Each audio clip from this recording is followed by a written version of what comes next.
Philadelphia. All right, Peter, thank you. For more, let's bring in North Carolina Governor Roy Cooper, who is a surrogate for the Harris campaign. Governor, it's good to see you. So 60% of voters, nearly 60% in a recent poll, said they want to see change. Kamala Harris is the incumbent vice president. How do you make the argument that she's a change candidate when she's been in office for 3.5 years? Well, first, the record that she and Joe Biden have established as president and vice president are bringing change to this country with investment in high-speed internet, fighting prescription drug costs, expanding health insurance, investing in infrastructure. Those things are long generational investments that are changing America, and that's a good thing. But she's also laid out her own economic plan. She sees that people are facing higher costs. She understands child care, unlike Donald Trump, who clearly doesn't have a clue about child care. Neither does J.D. Vance, who thinks that grandparents and uncles and aunts should look after children. She wants to reinstate the child care tax credit. She wants to help small businesses instead of big corporations. So I think she can lead tonight. She can lead with her path for a new way forward and really bring a lot of people who have been disaffected, who really haven't voted the last few times. I think that she can excite them. History is going to be made this year, and North Carolina voted for Barack Obama in 2008. We're going to vote for Kamala Harris in 2024 and make history again. Governor, let me ask you, in a recent interview, Harris seemed to shrug off some of the personal attacks that Donald Trump has levied her way, calling it from the playbook of the past. Will she have to take on these things more directly in this debate setting tonight?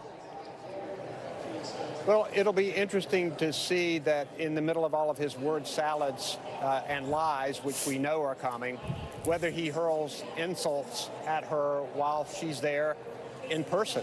We'll see if he does.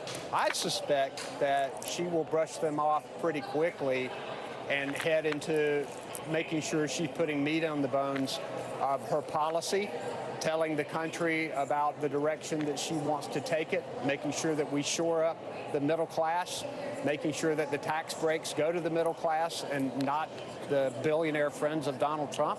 She's going to distinguish herself from Donald Trump in a strong way. And I think those insults, whether they come or not on the stage, she'll go right past them and make sure she's sticking to the issues that the American people will care about. You know, it's interesting you say that, because today on debate day, the Harris campaign released an ad seeming to want to goad Donald Trump with a clip from the convention. Let me roll you a little portion of this.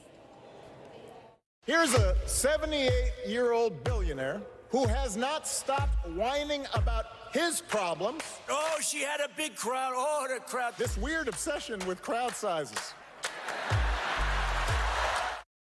Interesting, because everybody says they want to talk about policy, and then everyone kind of gets down in the dirt a little bit, and that turns voters off. So why do you think this is effective, and are you sure it's not going to make people think, well, this is just more of the same? Well, look, there are a lot of ads in this campaign, and a lot of them are about her policies and her backgrounds. Her background. She's not going to let this distract her. Now, she's not going to take any crap from Donald Trump on that stage today. She is a prosecutor, and she's going to make sure that she gets her points across. But she's not going to be distracted by the name calling. I think it is turning off America, and it may be one of the reasons why the Harris campaign chose to run such an ad, reminding people that this is really what Donald Trump is all about. It's all about him and his narcissism, and every decision that he makes comes back to whether it will advantage him or not. And when Kamala Harris talks about how she gets up every morning wanting to do good things for the American people, I think people will see the real difference. This is a race about character, too. This is a race about the soul of our country, and people are going to be making that decision. This debate will be a time tonight to make some decisions for people. I'm hoping we can bring in people who haven't been involved in the process that much in the past. More than half of our volunteers the first couple of weeks in North Carolina were first-time volunteers. We've got a lot of first-time donors to the campaign. You can go to KamalaHarris.com and contribute to the campaign. So we're excited. We think tonight will be a big night. We'll see what happens. All right. Governor, thanks so much for spending time with us this evening. We appreciate it. We're going to get back to politics in a second, but we do have some breaking news in the South we're following, where Francine just strengthened into a Category 1 hurricane. That storm barreling toward Texas and Louisiana with life-threatening conditions expected along the Gulf Coast. Francine expected to make landfall tomorrow with the New Orleans metro area under a hurricane watch. Al Roker is tracking the storm. Al, what can we expect? Well, we are looking for some really serious weather over the next 48 hours along the Gulf. Right now, it's 350 miles southwest of Morgan City, Louisiana, 75-mile-per-hour wind, so it's just barely a Category 1. But we're not worrying about the categories. We're worrying about the impacts. We're talking about hurricane warnings right now throughout much of Louisiana. New Orleans under a hurricane watch. Tomorrow, sometime around 5, 6 o'clock, we're expecting the worst conditions around 6 till Thursday at 2 a.m. in New Orleans. What we're expecting, 3 to 6 inches of rain or more, 60-mile-per-hour winds, and isolated tornadoes as well. Now, as the system pushes onshore, and this is what we're talking about, don't worry about categories. Impacts. Baton Rouge could see 95-mile-per-hour wind gusts. At these winds, we're looking at power outages, damage to homes, and with that wind, the dangers. This is where the most deadly effect is. The storm surge from central Louisiana to Grand Isle, about 10 feet of surge, 4 to 7 feet as you move further to the east, 3 to 5 feet in New Orleans, and heavy rain. This area has already seen a lot of rain in the last 7 days. Well, they're going to get anywhere from 2 to 4 inches per hour falling. That means more likely we're going to be seeing very severe flooding and storm totals, guys, upwards of 12 inches, especially along the southern Gulf. But as we get into the Mississippi River Valley, 3 to 5 inches as well possible. The only silver lining there is that the water levels for the Mississippi are really down. They're worried about shipping, so this could help. But those folks right along the Gulf are in harm's way. We'll see it bright and early tomorrow, Al. Yes, ma'am. All right, on the Today Show. Thank you. And we're going to take a short break here, but still ahead tonight, we'll show you the biggest debate moments of Kamala Harris and Donald Trump as they gear up to debate each other and meet in person for the very first time. That's coming up right after this.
We're talking possibly 1 trillion galaxies. Yes. That is a number that is just so hard to compute. Whether it's the moon, whether it's Mars, it feels like we're on the cusp of something big.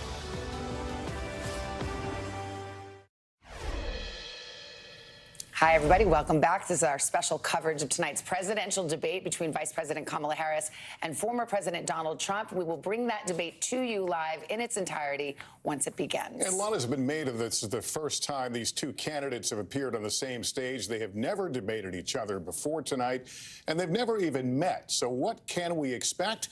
We have a closer look at their biggest moments from past debates and what that could tell us about what we could see tonight. Our senior Washington correspondent, Hallie Jackson's been walking down memory lane with the archive tape. Hi, Hallie. And it is quite a fascinating walk, Savannah and Lester, because, yes, you said it, their first meeting ever, their first debate ever, but it is not the first time that either has stepped on a debate stage, period, with some of the most memorable moments from the past, perhaps providing some clues for tonight.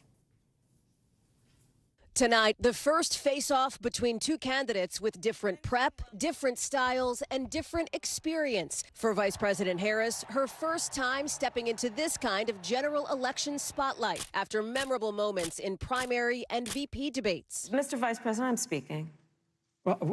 I'm speaking. Harris, no stranger to the stage, from early in her career to her Senate run in 2016, when her opponent awkwardly dabbed. So there's a clear difference between the candidates in this race. And I think the voters will make that decision. Allies point to Harris's past as a prosecutor and arguing her experience helps shape sharp arguments. Whatever the vice president is claiming the administration has done, clearly it hasn't worked. And Harris drawing on her personal background, like in this key exchange in the 2020 primary with her future boss. You also worked with them to oppose busing.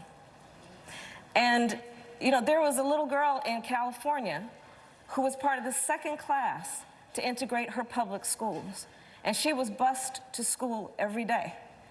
And that little girl was me.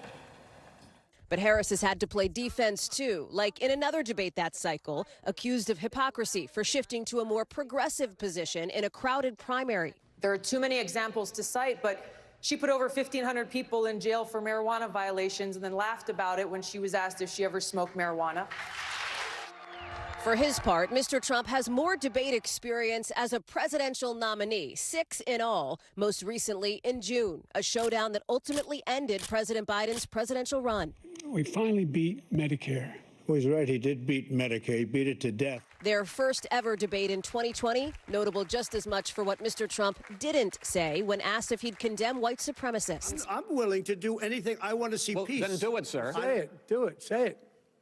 Do you want to call him? What do you want to call him? Give me a name. Give me a White name. supremacists and Who would white you like me to condemn? White supremacists and right Proud Boys, stand back and stand by. Then candidate Trump's first debate against Hillary Clinton in 2016 still holds the record for the most watched ever, 84 million viewers. At later face-offs, the two sparring over foreign policy and Russia's Vladimir Putin. Well, that's because he'd rather have a puppet as president of the United States. No puppet. And it's pretty clear. You're the puppet. Mr. Trump memorably looming behind his opponent on stage. At other points, delivering personal attacks. Such a nasty woman. And earlier in the Republican primaries, responding to a crass insult about the size of his hands. Look at those hands. Are they small hands? I guarantee you there's no problem. Now, tonight, Vice President Harris hoping to make good on past pledges. I'd wipe the floor with him. But according to the rules of this debate, it's former President Trump who will get the last word. We're going to make it great again. Now, some of those moments that you just saw may be mitigated by the rules we've been talking about at tonight's debate. Think about those mics muted when it's not each candidate's turn to speak. That may cut down on some of that overtalk or interruptions, if you will. There's also, of course, the rule that each candidate must stay behind their microphone. No stage wandering, a la 2016. Lester, Savannah? All right. Thanks so much, Hallie. For more on what we can expect from both candidates tonight, let's bring in President Biden's former White House Press Secretary Jen Psaki and Donald Trump's former Deputy White House Press Secretary Hogan Gidley. Good to have both of you here today. Jen, let me start with you. I think it's fair to say a lot of Democrats were rattled by those latest New York Times Siena poll numbers. Is part of the vice president's mission and task tonight to reassure Democratic voters that all is well?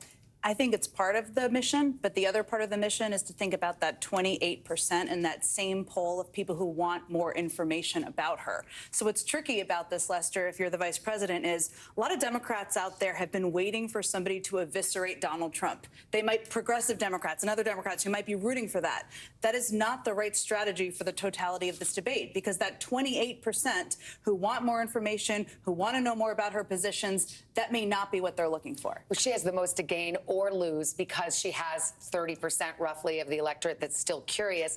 Hogan, as I bring you in here, Donald Trump, I mean, for better or for worse, it's a very calcified, set in stone opinion that people have.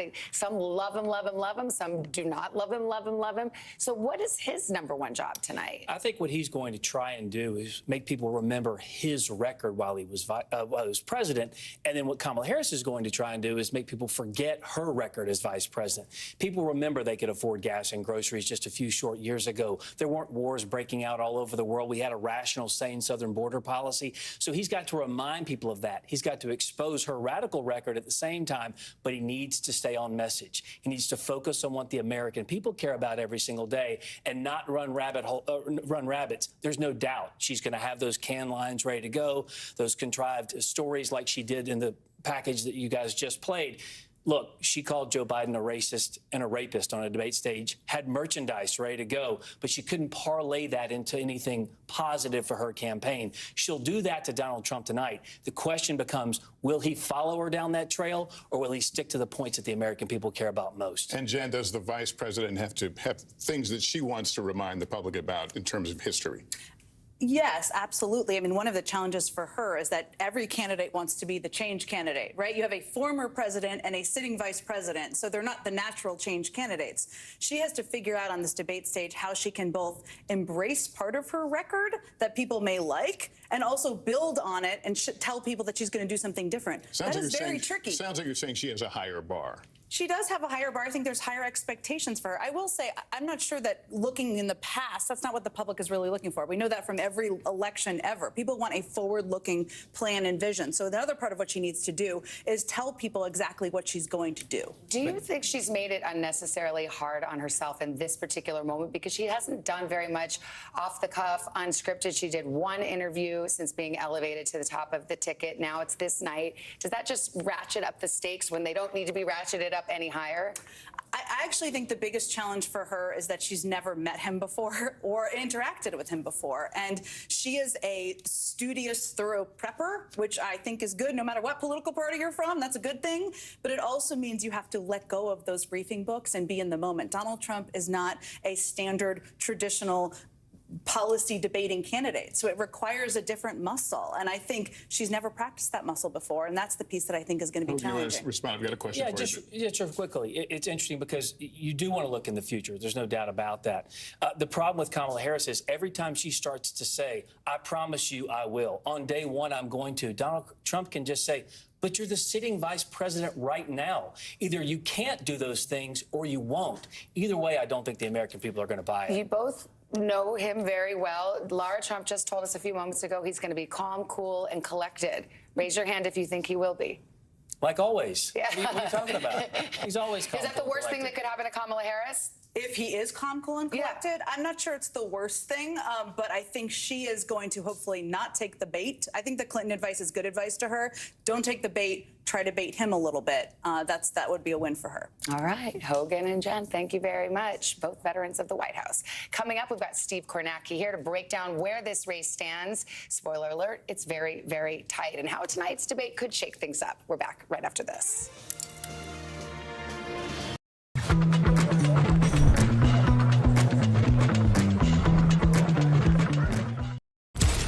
Trust me, it's just the beginning.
going to happen now? Going back and forth because they... All right, this is a night.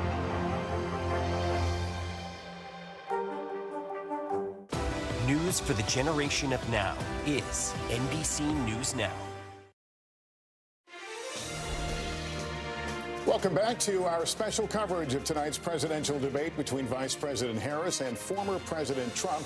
We'll be bringing you the debate live when it begins in less than 25 minutes. And tonight will be a critical moment, and it could shake up what many see as a tight race, a deadlocked race with less than 2 months to go before Election Day. Steve Kornacki is with us tonight at the big board to break it all down. Where's this going? Yeah, I mean, close. And let's put this in some perspective here. What you're looking at is the average of all of the major national polls that are out there right now. This is a running average we keep. Harris at a 47-45 for Trump. 2-point lead there for Harris. Obviously, Democrats like that. But some context for that. First of all, there's this. Donald Trump has run from behind both previous times he ran for president. At this same point, 4 years ago, in our poll average, Donald Trump was trailing Joe Biden by 7.8 points. And at the same point in 2016, in our poll average, Trump was trailing Hillary Clinton by 4.5 points. Now it's only 2. So, yeah, Trump's behind, but this is closer than he's been in the polling in previous elections. And there's also this. Remember, in 2016, Trump lost the national popular vote to Clinton, won in the Electoral College. In 2020, Trump lost the popular vote by a wide margin to Joe Biden, almost won in the Electoral College. Is there going to be a gap like that again that works to Trump's favor, an Electoral College advantage? That's what you think about when you look at this. The 7 core battleground states, and again, poll average here, the average of the major polls in those states right now. And you see the headline, obviously, these are very close margins. Look, Harris, 1/10 of 1 point in the North Carolina average right now. Trump by a 0.5 point in Georgia. These are very, very close, although you take a look and you see one here that's a little different. That's Wisconsin. Harris on average just over 4 points ahead right now.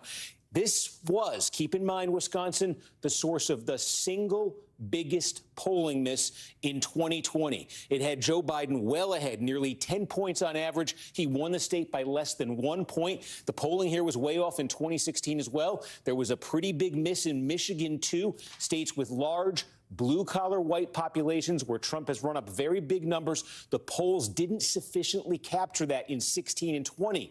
Is that going to be different in 2024, or is there more Trump support in some of these states than it appears in the polls? That's a major question to think about as you see more numbers come out. And then you just see in this column right here, the electoral votes. Again, 7 core battleground states. Where's tonight's debate? It is in the state that is first among equals when it comes to battleground states. 19 electoral votes in Pennsylvania, more than any other. What does that mean functionally? If you're one of these campaigns and you lose Pennsylvania, mathematically, if you want to offset that, you got to win at least 2 others to make up for the 19 that you're losing out on in Pennsylvania. This is the king of the battleground states. Steve, not to bring it back memories, but weren't we here until Saturday, the week of the election, waiting for Pennsylvania? That's right, 11:30 Saturday morning in 2020. Oh, my God. But who's counting, right? Okay, well, we shall see. Thank you. That sets it up very nicely for our next guest. What do voters want to hear from candidates tonight? These battleground voters, they're the deciders. Kate Snow is in Pennsylvania talking to those undecided swing voters. Hi, Kate. Hi, Savannah. Yeah, we're at the Churchville Inn. It's a restaurant in Bucks County, Pennsylvania. That's right outside of Philadelphia. This is a county that really could be pivotal in the state of Pennsylvania. And as Steve was just saying, it could be pivotal. Pennsylvania, as it goes, could be pivotal for the whole election. So we gathered 3 voters with me. They are all undecided voters. Each one of you is registered differently. We have Lynn Kelleher, who's a registered Republican and a realtor here in town. We have Hannah Reed, an independent, a mom of 3. And then we have Andrew Wallace, who's registered Democrat and owns this place, by the way, the owner of the restaurant. What's interesting, though, is you all cannot decide. And Lynn, you told us that you find Trump, I forget your word, reprehensible. You really don't like the guy. But you find Harris, you said that you don't understand what she stands for. She needs to explain. What are you looking for tonight? For me, the election is a decision between economics and morals. I like some of Trump's economic policies. Yeah. I abhor him, quite frankly. Because of his morals. Because of his morals or lack thereof. But she, I think, is talking a lot of fluff. She hasn't said anything substantive. I don't know that she has the experience or the wherewithal to lead this country out of the economic situation that we're in. I'm going to note, all three of you voted for Trump in 2016 and then changed in 2020. Anna, let me go to you. You said you're very frustrated going into this debate. Why? Because the election itself is no longer about policies. It's no longer about the real issues in this country, like the economics or the inflation. You don't like the name calling. The name calling, I mean, the back and forth. It's about who can get one over on the other, to the point that we are not pushing policies through just because the person that put it through was from another party. And Andrew, let me ask you about your issues, because we were talking earlier. You like some of the things. You're really big on policies that Trump supports, and then you're also really big on policies that Harris supports. You don't know what you're going to do. So what do you need to hear tonight? I feel left behind by the Democratic Party. The Democratic Party, Harris received 0 votes. I would have liked to have a say in the primary, and they didn't give me that. I feel that they think that they know what's best for me. Harris hasn't said anything. Harris's policies, a lot of them, have just been stolen from Trump. Taxes on tips, putting up the border wall. She's said absolutely nothing of her own with her own ideas. So I'm waiting to see anything from her that is an original idea and not stolen from the other candidate. All right, guys, we're going to watch this debate together. And Savannah and Lester, we will certainly report back on sort of what the reactions are here in the room. It's an instant focus group. Yeah, some important voices to hear. Kate, thanks very much. Let me bring in 2 experts at debate preparation. Greg Craig served as White House counsel in the Obama administration. He prepped John Kerry by playing George W. Bush. And Judd Gregg is a former senator from New Hampshire who prepped George W. Bush by playing John Kerry. And Senator, let me begin with you. You know, the candidates, of course, sort of hitting you with a tongue tire there. Yes, it's not easy. The Harris folks really want to put forth her and introduce her to people who don't know a lot about her right now. Is this a good time for any candidate to change who they are, who the viewers and voters perceive them to be? People can't change themselves.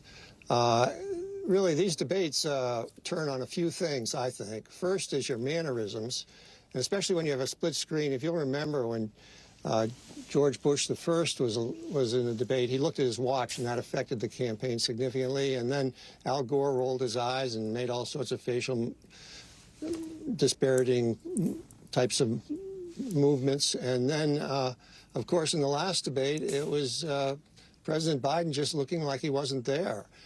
So the physical activity on the stage is really critical, and you've got to act like you're a serious person in a serious event. Secondly, you've got to be substantive. This is about the presidency of the United States. People expect substance. They don't expect gamesmanship. And third, a little self-deprecating humor doesn't work. That doesn't hurt. It's nice to know that the person can connect with you because they are willing to talk about themselves in a humorous way. And so those 3 elements are really critical to defining an individual and whether they connect with the audience. But you can't change yourself just for a debate. That's impossible. Well, it's fun to talk to both of you because you've had this rare opportunity to actually play the opposing candidate. So we know you from politics, but apparently you have acting chops as well. Greg, as I turn to you, you helped President Obama, and I think Senator Kerry as well. So if you were advising Kamala Harris, what would you tell her to do? Because obviously Donald Trump is an opponent unlike any other. I agree with that. I think on the issue of substance and policy, she's just going to be fine. She's disciplined. She's hardworking. Her real challenge, I think, is managing Trump, because whereas Vice President Harris is the captain and quarterback of Team Normal, former President Trump is really the 4-star general of Team Crazy, and you can't really guess or predict exactly what he's going to be saying or doing. It's going to be a stream of consciousness. There's going to be non sequiturs. There's going to be one falsehood after another. So I'm going to be interested in finding out how she manages to deal with him. I think he's likely to get under her skin more than she's likely to get under his skin. And is she going to lose it? She would probably have every right to get angry or emotional or lecture him. But I think if she manages this guy in this debate, she'll be president of the United States. Senator Craig and Greg Craig, good to have both of you with us. Not easy, right? Not easy at all, but nice to have your perspective. Speaking of an interesting perspective, there's only two people sitting at this desk right now who have actually moderated general election debates, which I would like to say seems like the most thankless job in America. But you both survived. We got Krista Welker here. Hallie's done some primary debates. I'm out of my Me league. too. I No, know. but this Yeah. this is next level. Lester, first of all, without triggering you, what do you remember about doing the debate in 2016? I remember how lonely it felt because we were, when both of us did it, was under the auspices of the Presidential Debate Commission. You're a solo out there. You've got your back is to in this giant room full of people, and there were estimates of 100 million people watching. At the same time, it's such a privilege to do things like this, but you're getting people are, leading up to it, or is he going to fact check you? Every time you throw on cable TV, they're talking about you and what they think you're going to do or what you're thinking.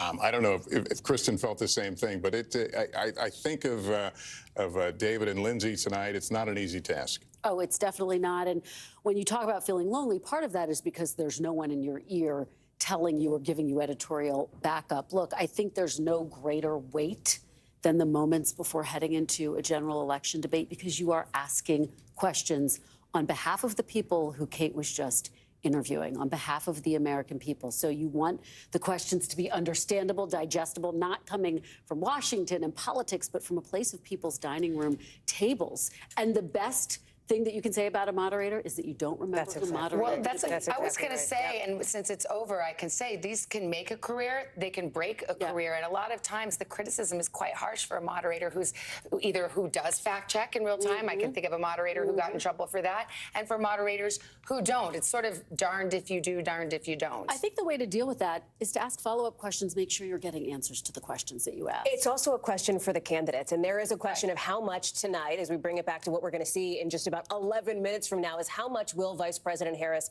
fact check former President Trump and vice versa, although it is clear, we know from past debates, that the former president does say things that are not true on this stage. I've talked to people in her orbit who say if she spent the night fact checking, in their view, she'd never get anything else in. So she's got to pick her moments in that space. We're also seeing, even as we've been on the air tonight, former President Trump already, his campaign, his team, kind of working the refs here already, preemptively going after the moderators. It's always a factor. I was just going to say, I mean, it's not terribly recent, but I remember it's in the last 10, 15 years, it's become a lot more common to attack the moderator. I remember when you would never see the candidates go out and go after the moderator. I remember Newt Gingrich doing it in a Republican primary, I think in 2016 or something like that, and that was different. Well, two things. You've got to feel the room, and it took me several minutes to feel the room, feel the temperature of the candidates. The other thing is, having done a lot of debates, including a presidential debate, I swore a long time ago I would never publicly judge a debate moderator. That's right. It is an incredibly difficult job, and my hat's off to anyone who's done it. Absolutely. And you try to tune out any criticism that you might be getting heading into the big night. But you know exactly what their stomachs feel like 10 minutes away from the debate now. I'm starting to feel those I butterflies. know, having moments of feeling for them. Thanks for all this. This was great. We'll take a break. We're less than 10 minutes away from the big moment as Kamala Harris and Donald Trump get ready to face off and meet for the first time ever. I hope you can stay with us. It's going to be quite a night. They tried to kick Trump off your ballot. They even tried to end his campaign and take him out for good. But President Trump will never stop fighting, and neither can you. Get out and vote for President Trump this year. A .world domain name that inspires possibility, immerses, and welcomes. Own your world at name.com/world.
going back and forth because they... All right, nice to see you.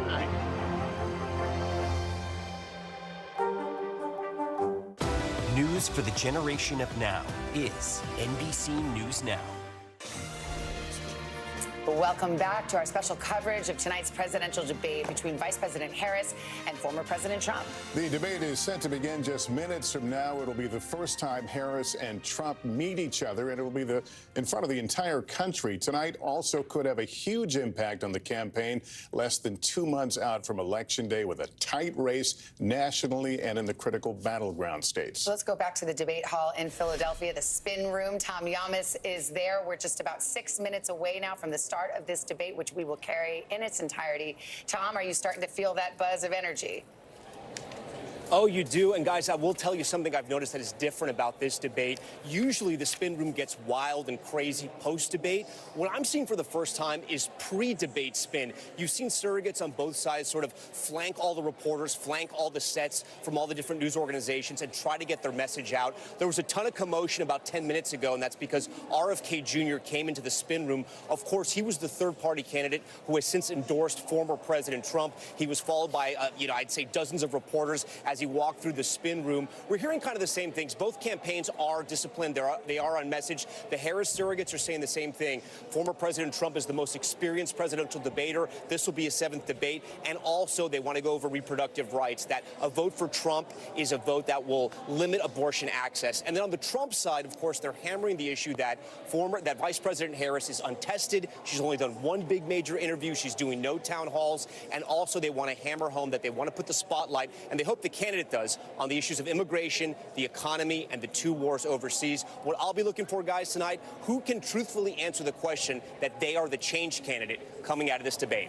Back to you. All right, Tom, thanks very much. Our Washington correspondent, Yamiche Alcindor, has been covering the Harris campaign and joins us now. Yamiche, your thoughts tonight as we're just minutes away.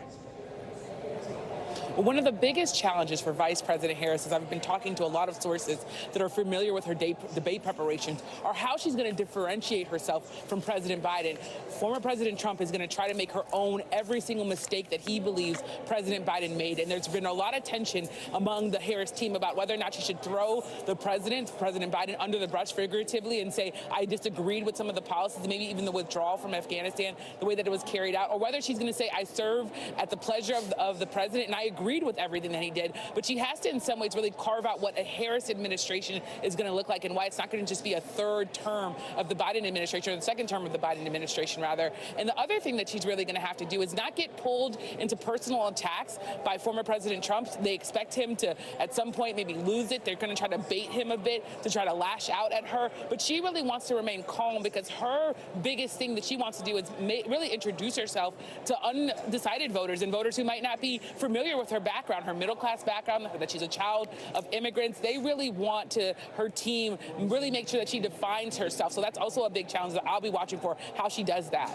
Back to you. All right, Yamiche, thank you so much. And let's turn now to NBC's Dasha Burns, who covers the Trump campaign and joins us now. What are you hearing from the Trump campaign about the preparations tonight? Well, look, Savannah, you've heard the former president say time and again that he does not do traditional debate prep, that campaigning is his prep. But we are told by sources that over the last few days, he has been hunkered down at Mar-a-Lago. He's been doing extensive policy sessions. And watch for him to do 2 things tonight, 2 things that his campaign wants him to do. Number 1, tie Vice President Harris to President Biden, make her own what's going on with the economy, what's going on with immigration. And number 2, remind voters some of the positions she took back in 2020 when she was running for president that were left of center. Try to paint her as simply too liberal for those moderate swing voters in places like the suburbs of Philadelphia. Of course, that is the plan. That is what the campaign wants. But it's all going to be about the execution in the moment, especially if Harris tries to bait the former president into an outburst. Savannah. All right, Dasha, thank you. Let's bring back Kristen Welker and Hallie Jackson. I want to talk about how the vice president has cast herself in this campaign as the prosecutor, going against Donald Trump. Are there limits to that in this format, do you think, of coming off in a prosecutorial way? Absolutely. When I've spoken to allies who are close to her, they say her biggest challenge tonight is getting specific, but not too specific. She's got to tell the story of how a Harris administration would differ from a Biden administration. That word we keep using, change. How would she change things right now? Does she acknowledge to some extent that the economy is not where she wants it to be, and really lay out in more detail what she wants to see? Yes, she's going to prosecute the case against Donald Trump on a range of different issues. She'll accuse him of switching his opinion, particularly when it comes to the issue of abortion and reproductive rights. But again, she's got to walk that fine line. Yeah, but she also has to answer for some changes in her own positions. Of course, she ran for president in 2020. She came across and positioned herself as a much more progressive type of candidate. Now she's really moving to the middle here in a general election. Crowded primary, right? Back in 2019, 2020, she has moved away from that on issues like,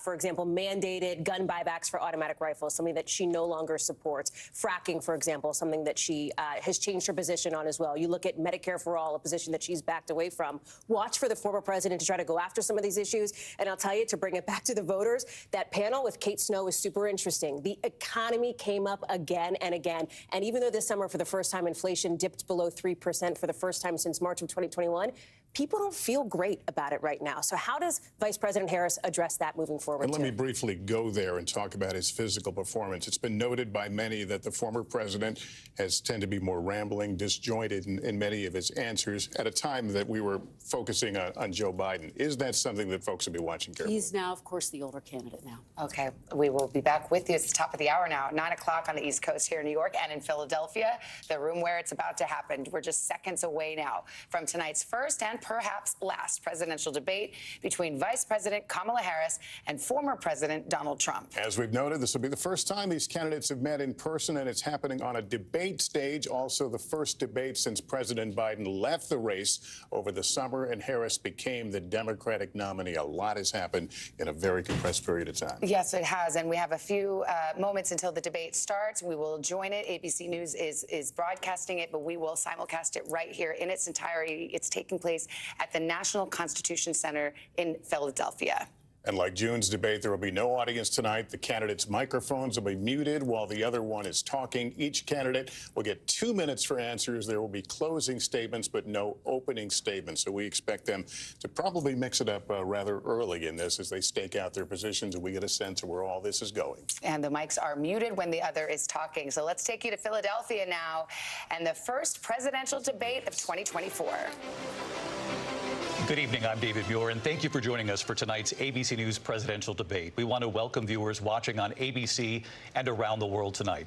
Vice President Kamala Harris and President Donald Trump are just moments away from taking the stage in this unprecedented race for president. And I'm Lindsay Davis. Tonight's meeting could be the most consequential event of their campaigns, with Election Day now less than 2 months away. For Vice President Kamala Harris, this is her first debate since President Biden withdrew from the race on July 21st. Of course, that decision followed his debate against President Donald Trump in June. Since then, this race has taken on an entirely new dynamic. And that brings us to the rules of tonight's debate. 90 minutes with 2 commercial breaks. No topics or questions have been shared with the campaigns. The candidates will have 2 minutes to answer questions, and this is the clock. That's what they'll be seeing. 2 minutes for rebuttals and 1 minute for follow-ups, clarifications, or responses. Their microphones will only be turned on when it's their turn to speak. No pre-written notes allowed. There is no audience here tonight in this hall at the National Constitution Center. This is an intimate setting for 2 candidates who have never met. President Trump won the coin toss. He chose to deliver the final closing statement of the evening. Vice President Harris selected the podium to the right. So let's now welcome the candidates to the stage. Vice President Kamala Harris and President Donald Trump.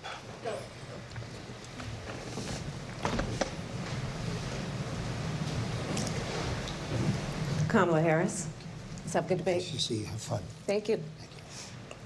Welcome to you both. It's wonderful to have you. It's an honor to have you both here tonight. Good evening. We are looking forward to a spirited and thoughtful debate.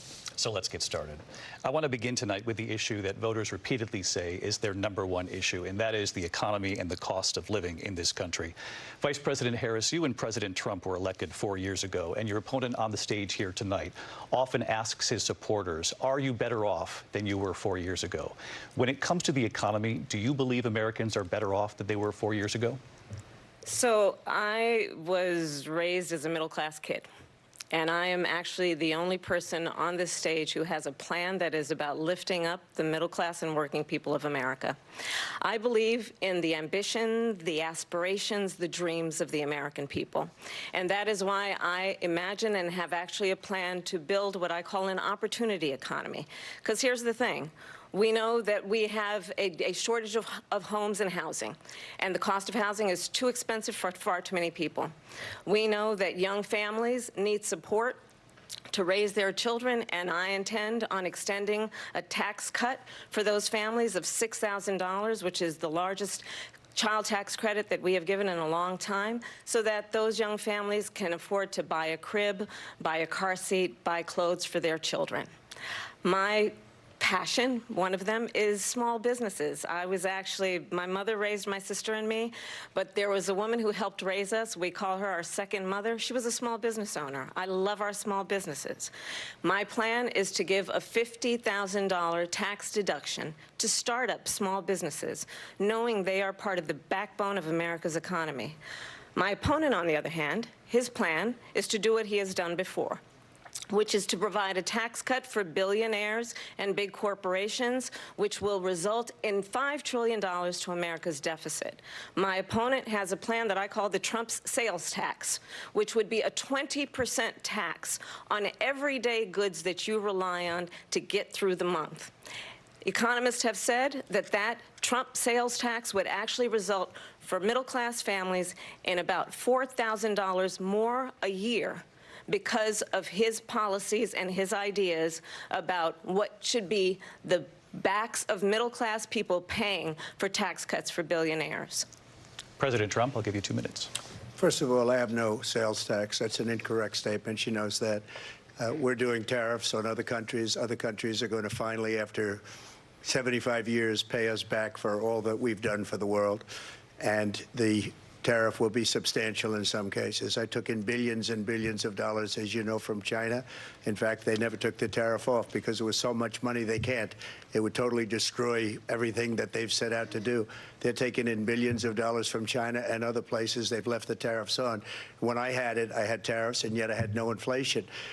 Look, we've had a terrible economy because inflation which is really known as a country buster. It breaks up countries. We have inflation like very few people have ever seen before, probably the worst in our nation's history.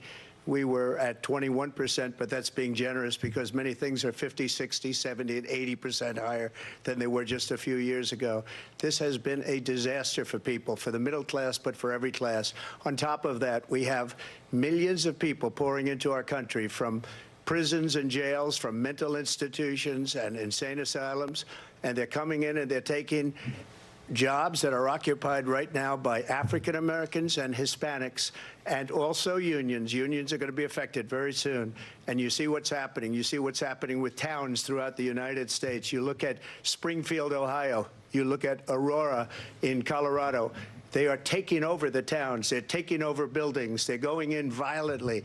These are the people that she and Biden led into our country, and they're destroying our country. They're dangerous. They're at the highest level of criminality, and we have to get them out. We have to get them out fast. I created one of the greatest economies in the history of our country.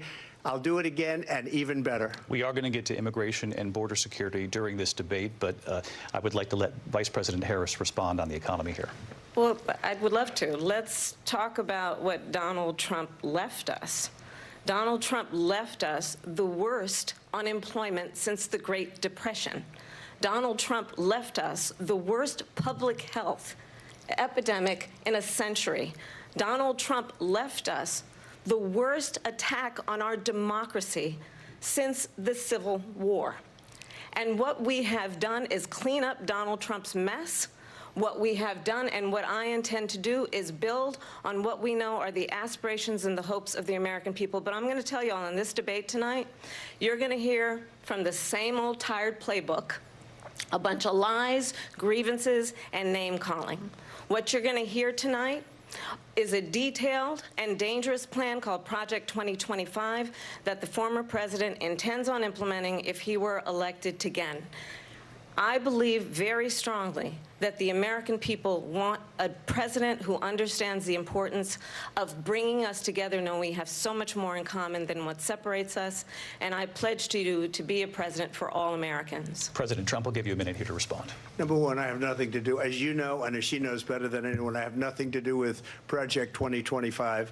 That's out there. I haven't read it. I don't want to read it purposely. I'm not going to read it. This was a group of people that got together. They came up with some ideas, I guess some good, some bad.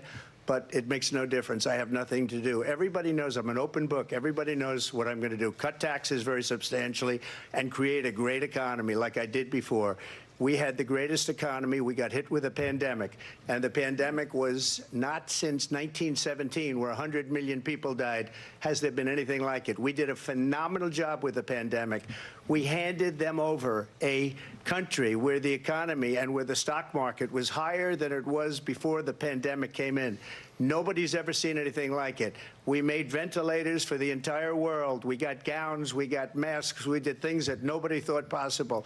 And people give me credit for rebuilding the military. They give me credit for a lot of things, but not enough credit for the great job we did with the pandemic. But the only jobs they got were bounce-back jobs. These were jobs bounced back, and it bounced back, and it went to their benefit.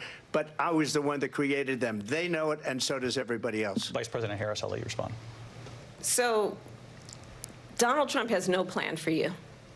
And when you look at his economic plan, it's all about tax breaks for the richest people. I am offering what I describe as an opportunity economy, and the best economists in our country, if not the world, have reviewed our relative plans for the future of America. What Goldman Sachs has said is that Donald Trump's plan would make the economy worse. Mine would strengthen the economy.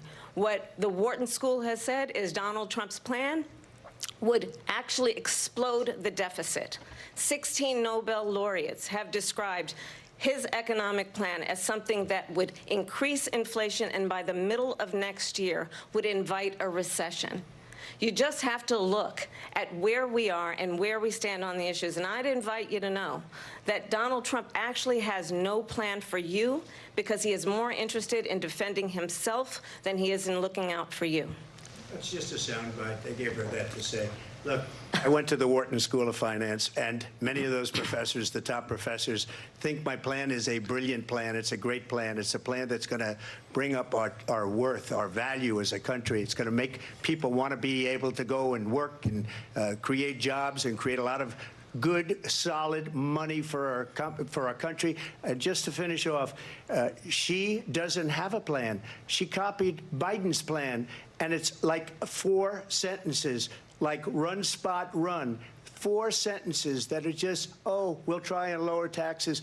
She doesn't have a plan. Take a look at her plan. She doesn't have a plan. Mr. President, I do want to drill down on something you both brought up. The Vice President brought up your tariffs. You responded, and let's drill down on this, because your plan is what she calls is essentially a national sales tax. Your proposal calls for tariffs, as you pointed out here, on foreign imports across the board. You recently said that you might double your plan, imposing tariffs up to 20% on goods coming into this country. As you know, many economists say that with tariffs at that level, costs are then passed on to the consumer. Vice President Harris has argued it'll mean higher prices on gas, food, clothing, medication, arguing it costs the typical family nearly $4,000 a year. Do you believe Americans can afford higher prices because of tariffs? They're not going to have higher prices. What's going to have, and who's going to have higher prices, is China and all of the countries that have been ripping us off for years. I was the only president ever. China was paying us hundreds of billions of dollars, and so were other countries. And, you know, if she doesn't like them, they should have gone out and they should have immediately cut the tariffs. But those tariffs are there 3.5 years now under their administration. We are going to take in billions of dollars, hundreds of billions of dollars. I had no inflation, virtually no inflation. They had the highest inflation perhaps in the history of our country, because I've never seen a worse period of time. People can't go out and buy cereal or bacon or eggs or anything else. The people of our country are absolutely dying with what they've done. They've destroyed the economy. And all you have to do is look at a poll. The polls say 80 and 85 and even 90% that the Trump economy was great, that their economy was terrible. Vice President Harris, I do want to ask for your response. And you heard what the president said there, because the Biden administration did keep a number of the Trump tariffs in place. So how do you respond? Well, let's be clear that the Trump administration resulted in a trade deficit, one of the highest we've ever seen in the history of America. He invited trade wars. You want to talk about his deal with China? What he ended up doing is, under Donald Trump's presidency, he ended up selling American chips to China to help them improve and modernize their military, basically sold us out, when a policy about China should be in making sure the United States of America wins the competition for the 21st century, which means focusing on the details of what that requires, focusing on relationships with our allies, focusing on investing in American-based technology so that we win the race on AI, on quantum computing, focusing on what we need to do to support America's workforce so that we don't end up having on the short end of the stick in terms of workers' rights. But what Donald Trump did, let's talk about this, with COVID, is he actually thanked President Xi for what he did during COVID. Look at his tweet. "Thank you, President Xi," exclamation point, when we know that Xi was responsible for lacking and not giving us transparency about the origins of COVID. President Trump, I'll let you respond. First of all, they bought their chips from Taiwan. We hardly make chips anymore because of philosophies like they have and policies like they have. I don't say her because she has no policy. Everything that she believed 3 years ago and 4 years ago is out the window. She's going to my philosophy now. In fact, I was going to send her a MAGA hat. She's gone to my philosophy. But if she ever got elected, she'd change it. And it will be the end of our country. She's a Marxist. Everybody knows she's a Marxist. Her father's a Marxist professor in economics, and he taught her well. But when you look at what she's done to our country, and when you look at these millions and millions of people that are pouring into our country monthly, where it's, I believe, 21 million people, not the 15 that people say, and I think it's a lot higher than the 21. That's bigger than New York State pouring in. And just look at what they're doing to our country. They're criminals. Many of these people coming in are criminals. And that's bad for our economy, too. You know, you mentioned before, we'll talk about immigration later. Well, bad immigration is the worst thing that can happen to our economy. They have, and she has, destroyed our country with policy that's insane. Almost policy that you'd say they have to hate our country. President Trump, thank you. Lindsay? I want to turn to the issue of abortion. President Trump, you've often touted that you were able to kill Roe v. Wade. Last year, you said that you were proud to be the most pro-life president in American history. Then last month, you said that your administration would be great for women and their reproductive rights. In your home state of Florida, you surprised many with regard to your 6-week abortion ban, because you initially had said that it was too short. And you said, quote, "I'm going to be voting that we need more than 6 weeks." But then the very next day, you reversed course and said you would vote to support the 6-week ban. Vice President Harris says that women shouldn't trust you on the issue of abortion because you've changed your position so many times. Therefore, why should they trust you? Well, the reason I'm doing that vote is because the plan is, as you know, the vote is, they have abortion in the 9th month. They even have, and you can look at the governor of West Virginia, the previous governor of West Virginia, not the current governor, who's doing an excellent job, but the governor before, he said the baby will be born and we will decide what to do with the baby. In other words, we'll execute the baby. And that's why I did that, because that predominates, because they're radical. The Democrats are radical in that. And her vice presidential pick, which I think was a horrible pick, by the way, for our country, because he is really out of it. But her vice presidential pick says abortion in the 9th month is absolutely fine. He also says execution after birth. It's execution, no longer abortion, because the baby is born, is okay. And that's not okay with me, hence the vote. But what I did is something for 52 years. They've been trying to get Roe v. Wade into the states. And through the genius and heart and strength of 6 Supreme Court justices, we were able to do that. Now, I believe in the exceptions for rape, incest, and life of the mother. I believe strongly in it. Ronald Reagan did also. 85% of Republicans do. Exceptions. Very important. But we were able to get it, and now states are voting on it. And for the first time, you're going to see, look, this is an issue that's torn our country apart for 52 years.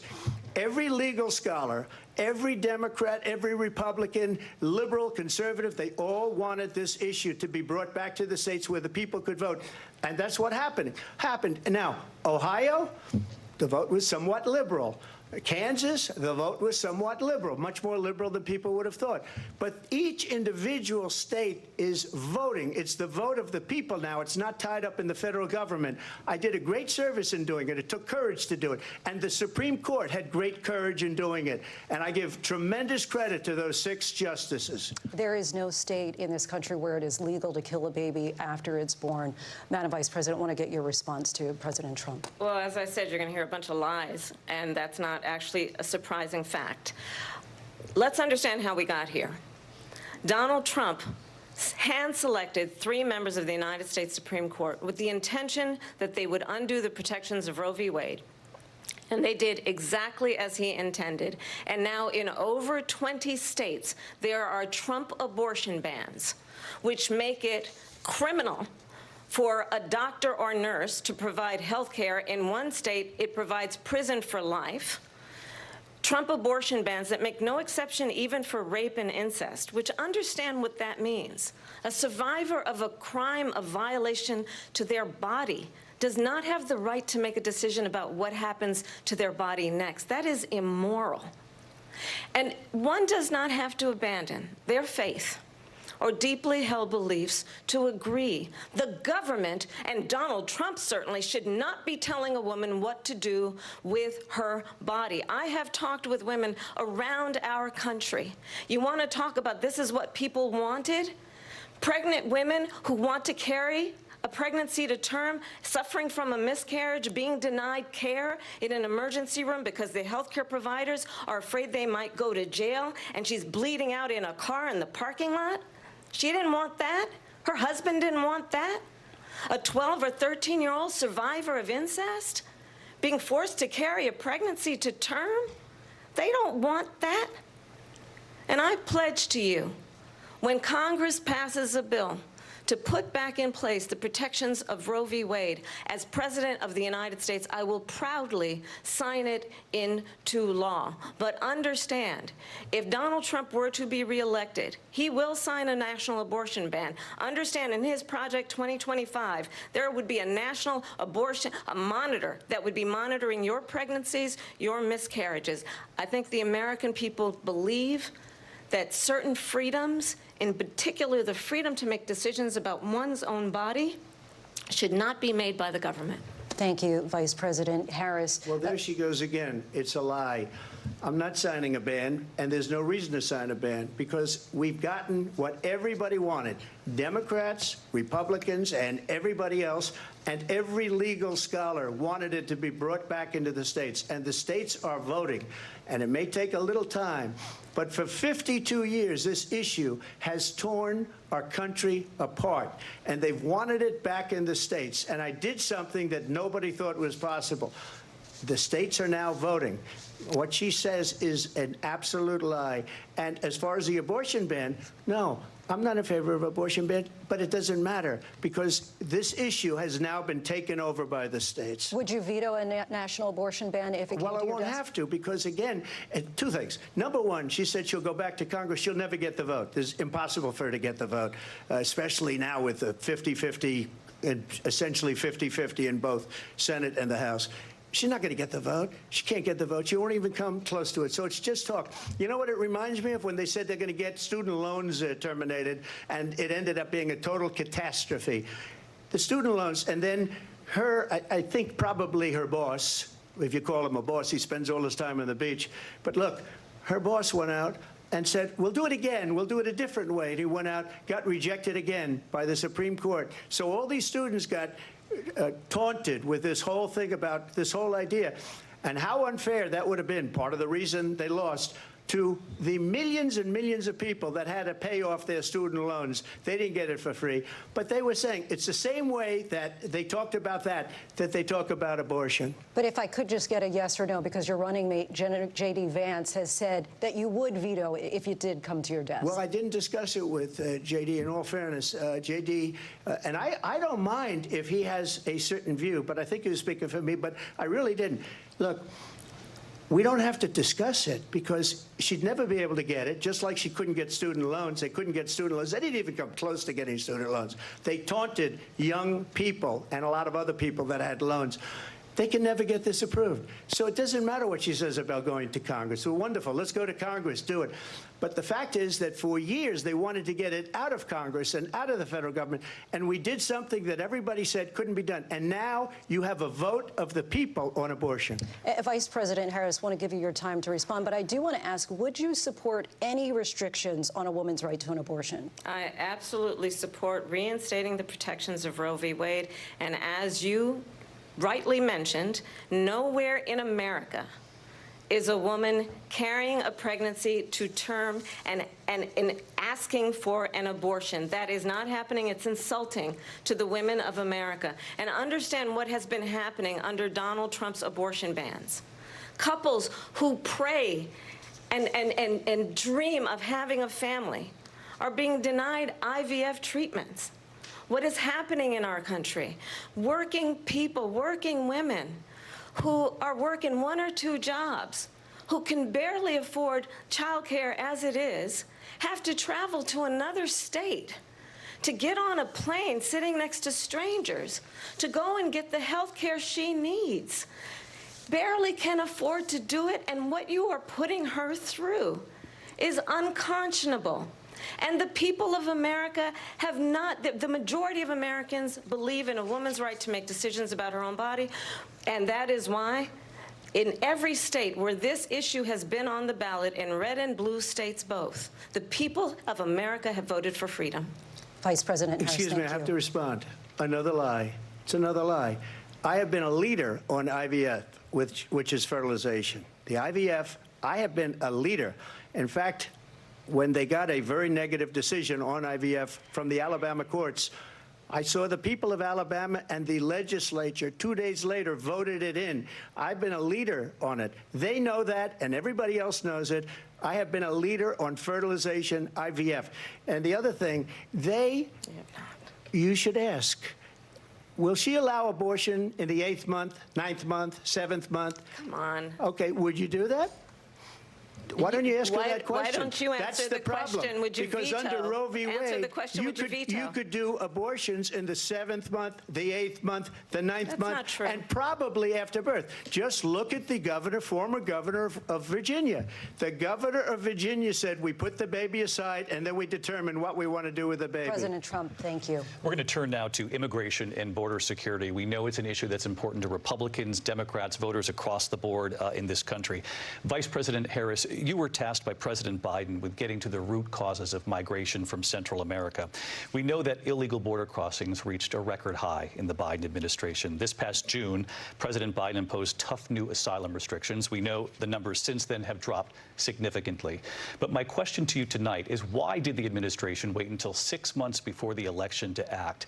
And would you have done anything differently from President Biden on this? So I'm the only person on this stage who has prosecuted transnational criminal organizations for the trafficking of guns, drugs, and human beings.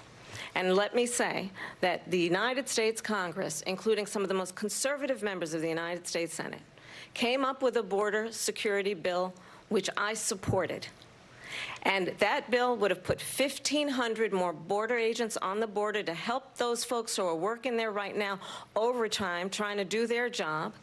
It would have allowed us to stem the flow of fentanyl coming into the United States. I know there are so many families watching tonight who have been personally affected by the surge of fentanyl in our country. That bill would have put more resources to allow us to prosecute transnational criminal organizations for trafficking in guns, drugs, and human beings. But you know what happened to that bill? Donald Trump got on the phone, called up some folks in Congress and said, kill the bill. And you know why? Because he'd prefer to run on a problem instead of fixing a problem.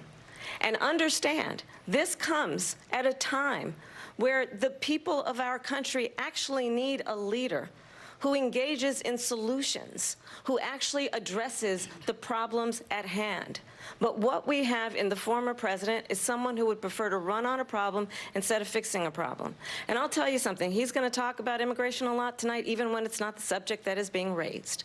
And I'm going to actually do something really unusual, and I'm going to invite you to attend one of Donald Trump's rallies, because it's a really interesting thing to watch. You will see during the course of his rallies, he talks about fictional characters like Hannibal Lecter. He will talk about windmills cause cancer. And what you will also notice is that people start leaving his rallies early out of exhaustion and boredom.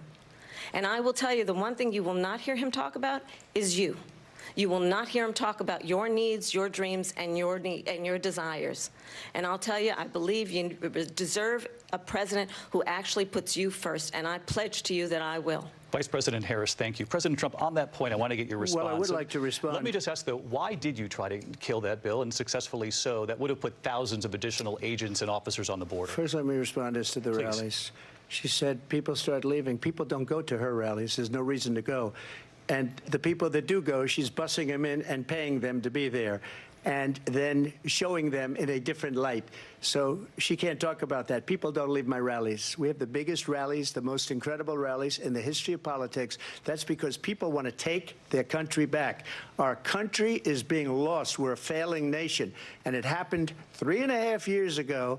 And what's going on here, you're going to end up in World War III, just to go into another subject.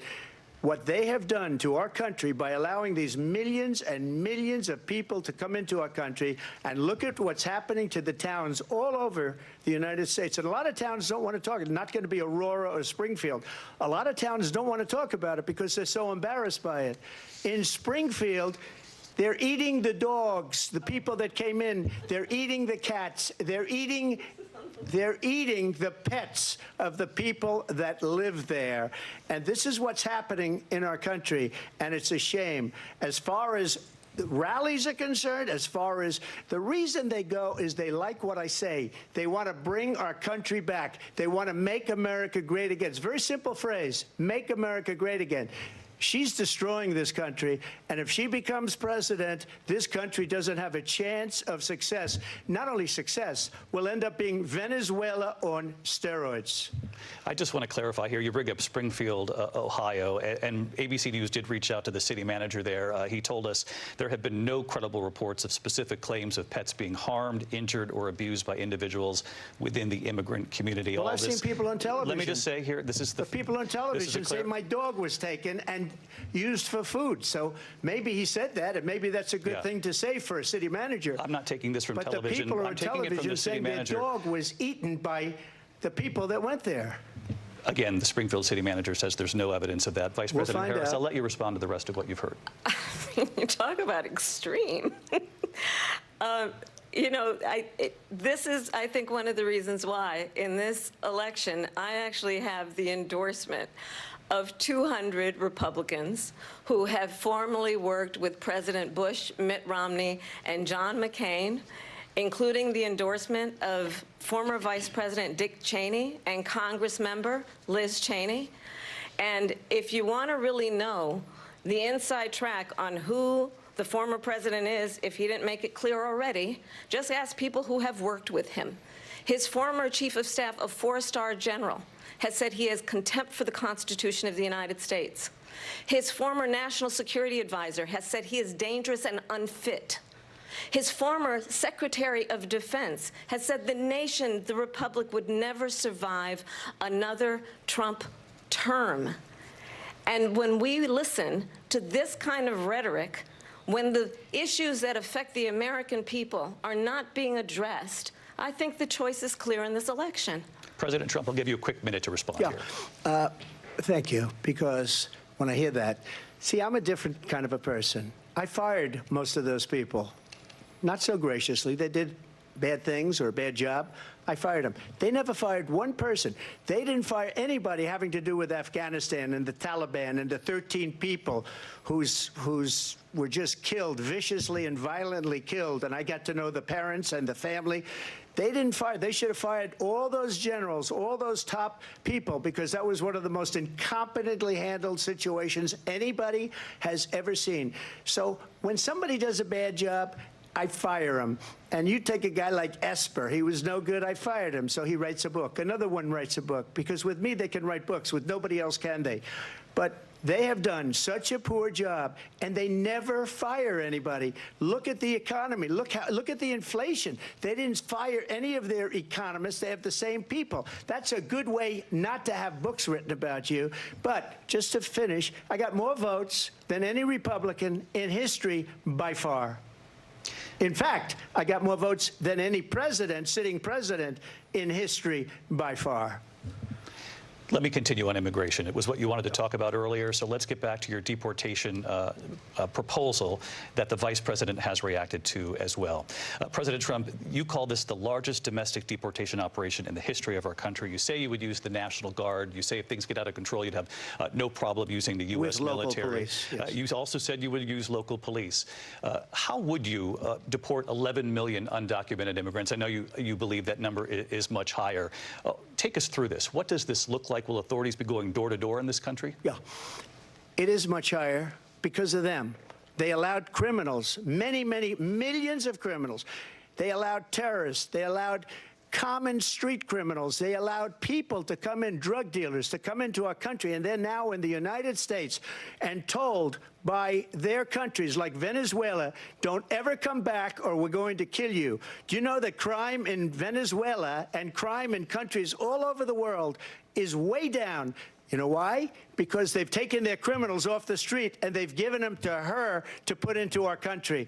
And this will be one of the greatest mistakes in history for them to allow. And I think they probably did it because they think they're going to get votes, but it's not worth it because they're destroying the fabric of our country by what they've done. There's never been anything done like this at all. They've destroyed the fabric of our country. Millions of people let in. And all over the world, crime is down. All over the world except here. Crime here is up and through the roof. Despite their fraudulent statements that they made, crime in this country is through the roof. And we have a new form of crime. It's called migrant crime. And it's happening at levels that nobody thought possible. President Trump, as you know, the FBI says overall violent crime is actually coming down in this country. But Vice Excuse me, President the FBI they were defrauding statements. They didn't include the worst cities. They didn't include the cities with the worst crime. It was a fraud, just like their number of 818,000 jobs that they said they created turned out to be a fraud. President Trump, thank you. I'll let you respond, Vice President Harris. Well, I think this is so rich,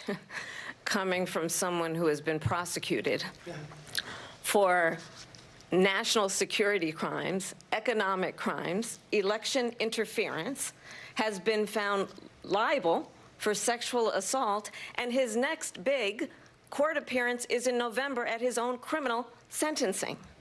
And let's be clear, where each person stands on the issue of what is important about respect for the rule of law and respect for law enforcement. The former vice president called for defunding federal law enforcement, 45,000 agents, get this, on the day after he was arraigned on 34 felony counts.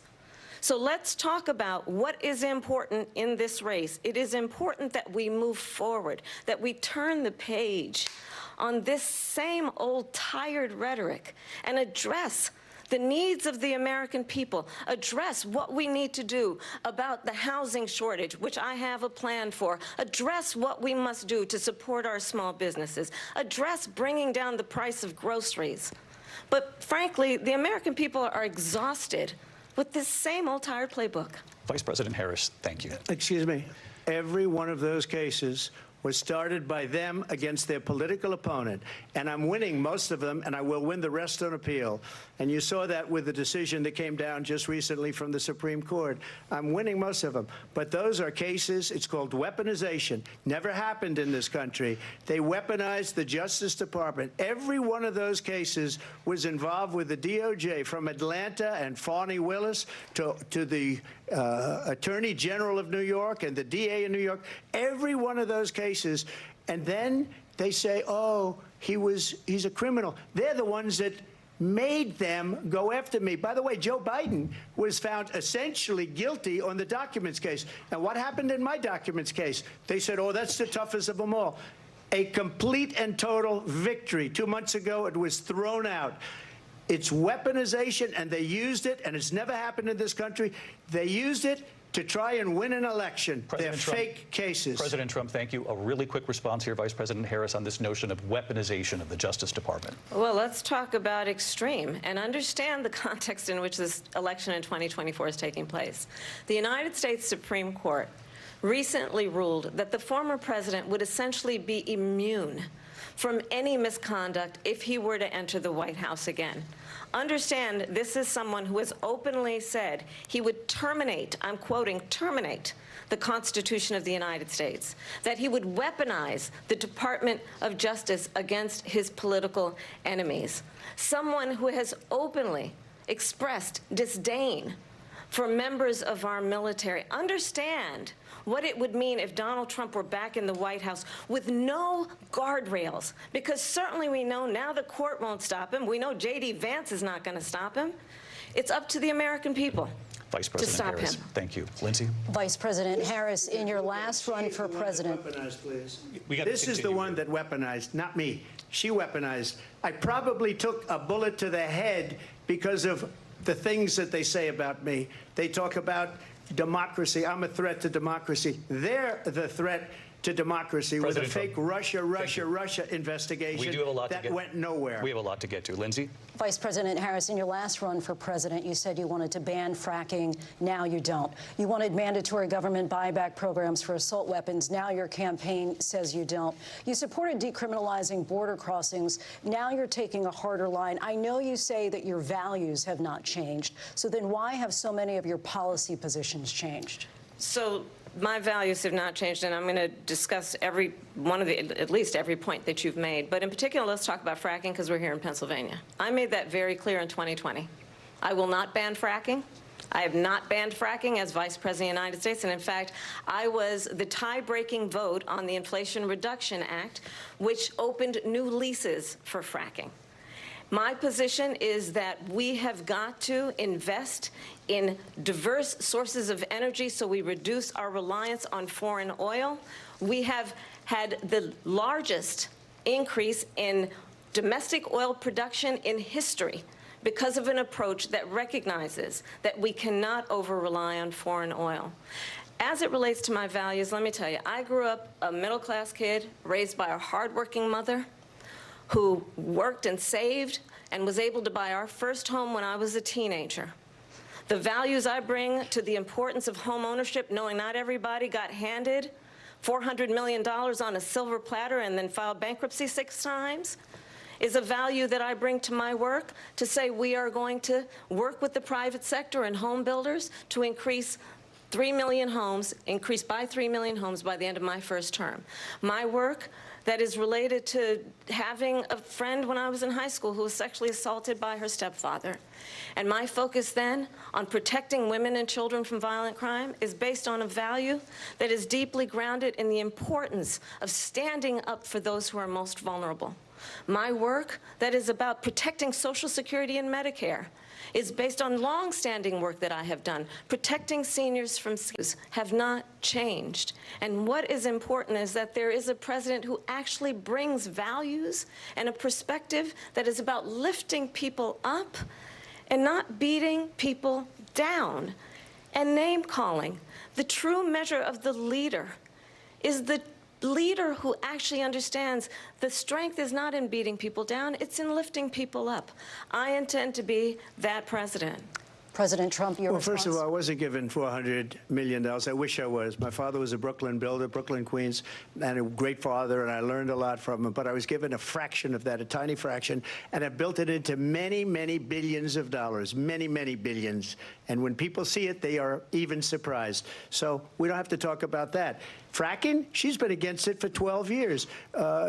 Defund the police, she's been against that forever. She gave all that stuff up very wrongly, very horribly, and everybody's laughing at it, okay? They're all laughing at it. She gave up at least 12 and probably 14 or 15 different policies. Like, she was big on defund the police. In Minnesota, she went out, wait a minute, I'm talking now, if you don't mind, please. Does that sound familiar? Don't lie. She went out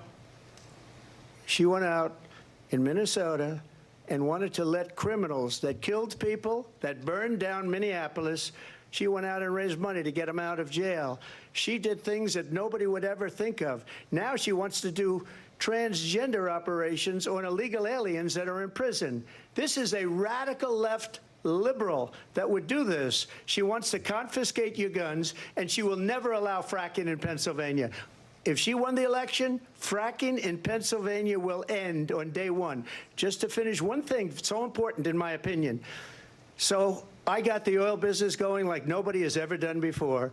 When they took over, they got rid of it, started getting rid of it, and the prices were going up the roof. They immediately let these guys go to where they were. I would have been 5 times, 4 times, 5 times higher, because you're talking about 3.5 years ago. They got it up to where I was because they had no choice, because the prices of energy were quadrupling and doubling. You saw what happened to gasoline. So they said, let's go back to Trump. But if she won the election, the day after that election, they'll go back to destroying our country, and oil will be dead, fossil fuel will be dead, we'll go back to windmills, and we'll go back to solar, where they need a whole desert to get some energy to come out of it. You ever see a solar plant? By the way, I'm a big fan of solar, but they take 400, 500 acres of desert President soil. Trump, we have a These lot are of not good issues things that we for the have to get environment, to. as she We're out of time. understands. Thank you. Lindsay, thank you. We have an election in just 56 days. And I want to talk about the peaceful transfer of power, which, of course, we all know is a cornerstone of our democracy, and the role of a president in a moment of crisis. Mr. President, on January 6th, you told your supporters to march to the Capitol. You said you would be right there with them. The country and the world saw what played out at the Capitol that day, the officers coming under attack. Aides in the West Wing say you watched it unfold on television off the Oval Office. You did send out tweets, but it was more than 2 hours before you sent out that video message telling your supporters to go home. Is there anything you regret about what you did on that day? You just said a thing that isn't covered. Peacefully and patriotically, I said during my speech, not later on. Peacefully and patriotically. And nobody on the other side was killed. Ashley Babbitt was shot by an out-of-control police officer that should have never, ever shot her. It's a disgrace. But we didn't do this group of people that have been treated so badly. I ask, what about all the people that are pouring into our country and killing people that she allowed to pour in? She was the border czar, remember that. She was the border czar. She doesn't want to be called the border czar because she's embarrassed by the border. In fact, she said at the beginning, well, I'm surprised you're not talking about the border yet. That's because she knows what a bad job they've done. What about those people? When are they going to be prosecuted? When are these people from countries all over the world, not just South America? They're coming in from all over the world, David, all over the world. And crime rates are down all over the world because of it. But let me just ask you, David, when are those people going to be prosecuted? When are the people that burned down Minneapolis going to be prosecuted? Or in Seattle? They went into Seattle. They took over a big percentage of the city of Seattle. When are those people going to be prosecuted? But let me just ask you. You might ask her that question. You were the president. You were watching it unfold on television. It's a very simple question as we move forward toward another election. Is there anything you regret about what you did on that day? Yes or no? I had nothing to do with that other than they asked me to make a speech. I showed up for a speech. I said, I think it's going to be big. I went to Nancy Pelosi and the mayor of Washington, D.C., and the mayor put it back in writing, as you know. I said, you know, this is going to be a very big rally or whatever you want to call it. And again, it wasn't done by me. It was done by others. I said, I'd like to give you 10,000 National Guard or soldiers. They rejected me. Nancy Pelosi rejected me. It was just 2 weeks ago. Her daughter has a tape of her saying she is fully responsible for what happened. They want to get rid of that tape. It would have never happened if Nancy Pelosi and the mayor of Washington did their jobs. I wasn't responsible for security. Nancy Pelosi was responsible. She didn't do her job. The question was about you as president, not about former Speaker Pelosi, but I do want Vice President Harris to respond here. I was at the Capitol on January 6th. I was the vice president-elect. I was also an acting senator. I was there. And on that day, the President of the United States incited a violent mob to attack our nation's capital, to desecrate our nation's capital. On that day, 140 law enforcement officers were injured, and some died. And understand, the former president has been indicted and impeached for exactly that reason. But this is not an isolated situation. Let's remember Charlottesville, where there was a mob of people carrying tiki torches, spewing anti-Semitic hate. And what did the president then at the time say? There were fine people on each side. Let's remember that when it came to the Proud Boys, a militia, the president said, the former president said, stand back and stand by. So for everyone watching who remembers what January 6th was, I say we don't have to go back. Let's not go back. We're not going back. It's time to turn the page. And if that was a bridge too far for you, well, there is a place in our campaign for you to stand for country, to stand for our democracy, to stand for rule of law, and to end the chaos, and to end the approach that is about attacking the foundations of our democracy because you don't like the outcome. And be clear on that point. Donald Trump, the candidate, has said in this election there will be a bloodbath if this and the outcome of this election is not to his liking. Let's turn the page on this. Let's not go back. Let's chart a course for the future and not go backwards to the past. Let me just follow up here. It was a different term, and it was a term that related to energy because they have destroyed our energy business. That was where bloodbath was. Also, on Charlottesville, that story has been, as you would say, debunked. Laura Ingraham, Sean Hannity, Jesse, all of these people, they covered it. If they go an extra sentence, they will see it was perfect. It was debunked in almost every newspaper, but they still bring it up, just like they bring 2025 up. They bring all of this stuff up. I ask you this. You talk about the Capitol. Why are we allowing these millions of people to come through on the southern border? How come she's not doing anything? And I'll tell you what I would do, and I would be very proud to do it. I would say we would both leave this debate right now. I'd like to see her go down to Washington, D.C. during this debate because we're wasting a lot of time. Go down to, because she's been so bad, it's so ridiculous. Go down to Washington, D.C. and let her sign a bill to close up the border because they have the right to do it. They don't need bills. They have the right to do it. The President of the United States, you'll get him out of bed. You'll wake him up at 4 o'clock in the afternoon. Right. You'll say, come on down to the office. Let's sign a bill. If he signs a bill that the border is closed, all he has to do is say it to the Border Patrol, who are phenomenal.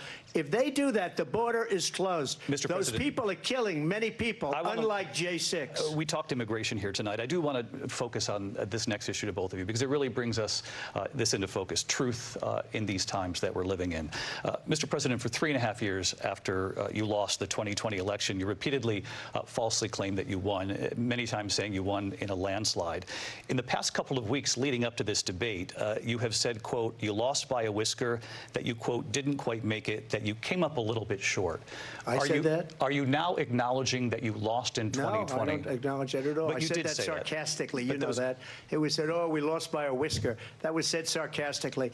Look, there's so much proof. All you have to do is look at it. And they should have sent it back to the legislatures for approval. I got almost 75 million votes, the most votes any sitting president has ever gotten. I was told if I got 63, which was what I got in 2016, you can't be beaten. The election, people should never be thinking about an election as fraudulent. We need two things. We need walls. And we have to have it. We have to have borders. And we have to have good elections. Our elections are bad. And a lot of these illegal immigrants coming in, they're trying to get them to vote. They can't even speak English. They don't even know what country they're in practically. And these people are trying to get them to vote. And that's why they're allowing them to come into our country. I did watch all of these pieces of video. I didn't detect the sarcasm, lost by a whisker. We didn't quite make it. And we should just point out here as clarification, and you know this, you and your allies, 60 cases in front of many judges, many of them Republican. No judge looked at it. And said they said we didn't have standing. That's the other thing. They said we didn't have standing, a technicality. Can you imagine a system where a person in an election doesn't have standing? The president of the United States doesn't have standing. That's how we lost. If you look at the facts, and I'd love to have you'll do a special on it, I'll show you Georgia, and I'll show you Wisconsin, and I'll show you Pennsylvania, and I'll show you. We have so many facts and statistics, but you know what? That doesn't matter, because we have to solve the problem that we have right now. That's old news. And the problem that we have right now is we have a nation in decline, and they have put it into decline. We have a nation that is dying, David. Mr. President, thank you. Vice President Harris, you heard the president there tonight. He said he didn't say that he lost by a whisker, so he still believes he did not lose the election that was won by President Biden and yourself. But I do want to ask you about something that's come up in the last couple of days. This was a post from President Trump about this upcoming election just weeks away. He said, when I win, those people who cheated, and then he lists donors, voters, election officials, he says will be prosecuted to the fullest extent of the law, which will include long-term prison sentences. One of your campaign's top lawyers responded saying, we won't let Donald Trump intimidate us. We won't let him suppress the vote. Is that what you believe he's trying to do here? Donald Trump was fired by 81 million people. So let's be clear about that. And clearly he is having a very difficult time processing that. But we cannot afford to have a president of the United States who attempts, as he did in the past, to upend the will of the voters in a free and fair election. And I'm going to tell you that I have traveled the world as Vice President of the United States, and world leaders are laughing at Donald Trump. I have talked with military leaders, some of whom worked with you, and they say you're a disgrace. And when you then talk in this way in a presidential debate and deny what over and over again are court cases you have lost because you did, in fact, lose that election, it leads one to believe that perhaps we do not have in the candidate to my right the temperament or the ability to not be confused about fact. That's deeply troubling, and the American people deserve better. I'll give you 1 minute to respond, Mr. President. Let me just say about world leaders. Viktor Orban, one of the most respected men, they call him a strong man. He's a tough person, smart. Prime Minister of Hungary. They said, why is the whole world blowing up? 3 years ago it wasn't. Why is it blowing up? He said, because you need Trump back as president. They were afraid of him. China was afraid, and I don't like to use the word afraid, but I'm just quoting him. China was afraid of him. North Korea was afraid of him. Look at what's going on with North Korea, by the way. He said Russia was afraid of him. I ended the Nord Stream 2 pipeline, and Biden put it back on day one, but he ended the XL pipeline. The XL pipeline in our country, he ended that. But he let the Russians build a pipeline going all over Europe and heading into Germany, the biggest pipeline in the world. Look, Viktor Orban said it. He said the most respected, most feared person is Donald Trump. We had no problems when Trump was president. But when this weak, pathetic man that you saw at a debate just a few months ago, that if he weren't in that debate, he'd be running instead of her. She got no votes. He got 14 million votes. What you did, you talk about a threat to democracy. He got 14 million votes, and they threw him out of office. And you know what? I'll give you a little secret. He hates her. He can't stand her. But he got 14 million votes. They threw him out. She got 0 votes. And when she ran, She was the first one to leave because she failed, and now she's running. I don't understand it, but I'm okay with it because your time is I think up. we're going to do very well. We've got a lot more to get to. Turning now to the Israel-Hamas war and the hostages who are still being held, Americans among them. Vice President Harris, in December, you said, quote, Israel has a right to defend itself, but you added, quote, it matters how, saying international humanitarian law must be respected. Israel must do more to protect innocent civilians. You said that 9 months ago. Now an estimated 40,000 Palestinians are dead. Nearly 100 hostages remain. Just last week, Prime Minister Benjamin Netanyahu said there's not a deal in the making. President Biden has not been able to break through the stalemate. How would you do it? Well, let's understand how we got here. On October 7, Hamas, a terrorist organization, slaughtered 1,200 Israelis. Many of them young people who were simply attending a concert. Women were horribly raped. And so absolutely, I said then, I say now, Israel has a right to defend itself. We would. And how it does so matters. Because it is also true, far too many innocent Palestinians have been killed. Children, mothers. What we know is that this war must end. It must end immediately, and the way it will end is we need a ceasefire deal and we need the hostages out. And so we will continue to work around the clock on that. Work around the clock, also understanding that we must chart a course for a two-state solution. And in that solution, there must be security for the Israeli people and Israel, and in equal measure for the Palestinians. But the one thing I will assure you always, I will always give Israel the ability to defend itself, in particular as it relates to Iran and any threat that Iran and its proxies pose to Israel. But we must have a two-state solution where we can rebuild Gaza, where the Palestinians have security, self-determination, and the dignity they so rightly deserve. President Trump, how would you negotiate with Netanyahu and also Hamas in order to get the hostages out and prevent the killing of more innocent civilians in Gaza? If I were president, it would have never started. If I were president, Russia would have never, ever, I know Putin very well, he would have never, and there was no threat of it either, by the way, for 4 years, have gone into Ukraine and killed millions of people when you add it up, far worse than people understand what's going on over there.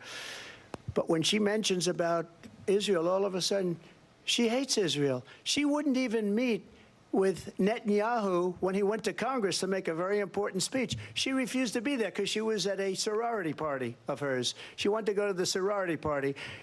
She hates Israel. If she's president, I believe that Israel will not exist within 2 years from now. And I've been pretty good at predictions, and I hope I'm wrong about that one. She hates Israel. At the same time, in her own way, she hates the Arab population because the whole place is going to get blown up. Arabs, Jewish people, Israel will be gone. It would have never happened. Iran was broke under Donald Trump. Now Iran has $300 billion because they took off all the sanctions that I had. Iran had no money for Hamas or Hezbollah or any of the 28 different spheres of terror. And they are spheres of terror, horrible terror. They had no money. It was a big story, and you know it. You covered it very well, actually. They had no money for terror. They were broke. Now they're a rich nation, and now what they're doing is they're spreading that money around. Look at what's happening with the Houthis and Yemen. Look at what's going on in the Middle East. This would have never happened. I will get that settled and fast, and I'll get the war with Ukraine and Russia ended. If I'm president-elect, I'll get it done before even becoming president. Vice President Harris, he says you hate Israel. That's absolutely not true. I have my entire career and life supported Israel and the Israeli people. He knows that. He's trying to, again, divide and distract from the reality, which is it is very well known that Donald Trump is weak and wrong on national security and foreign policy. It is well known that he admires dictators, wants to be a dictator on day one, according to himself. It is well known that he said of Putin that he can do whatever the hell he wants and go into Ukraine. It is well known that he said when Russia went into Ukraine, it was brilliant. It is well known he exchanged love letters with Kim Jong-un. And it is absolutely well known that these dictators and autocrats are rooting for you to be president again because they're so clear they can manipulate you with flattery and favors. And that is why so many military leaders who you have worked with have told me you are a disgrace. That is why we understand that we have to have a president who is not consistently weak and wrong on national security, including the importance of upholding and respecting in highest regard our military. Vice President Harris, thank you. They're the ones, and she's the one that caused it, that's weak on national security by allowing every nation last month for the year, 168 different countries sending people into our country. Their crime rates are way down. Putin endorsed her last week, said, I hope she wins. And I think he meant it, because what he's gotten away with is absolutely incredible. It wouldn't have happened with me. The leaders of other countries think that they're weak and incompetent, and they are. They're grossly incompetent. And I just ask one question.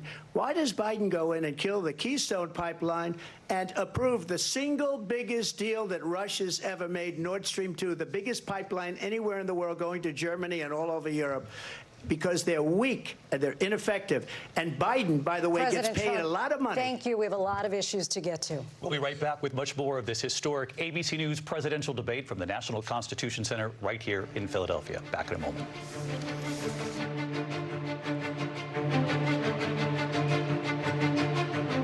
The ABC News presidential debate will continue after this. They tried to kick Trump off your ballot. They even tried to end his campaign and take him out for good. But President Trump will never stop fighting, and neither can you. Get out and vote for President Trump this year. Wix gives you the freedom to tell your story.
Top story live from Paris, live in Tel Aviv. We are here in Butler, Pennsylvania. Every weeknight, it's your news playlist.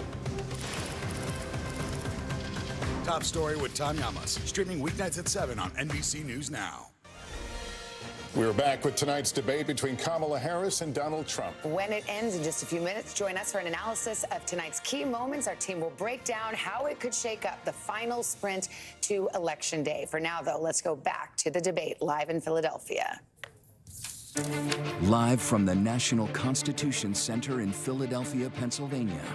Here again, David Muir and Lindsay Davis.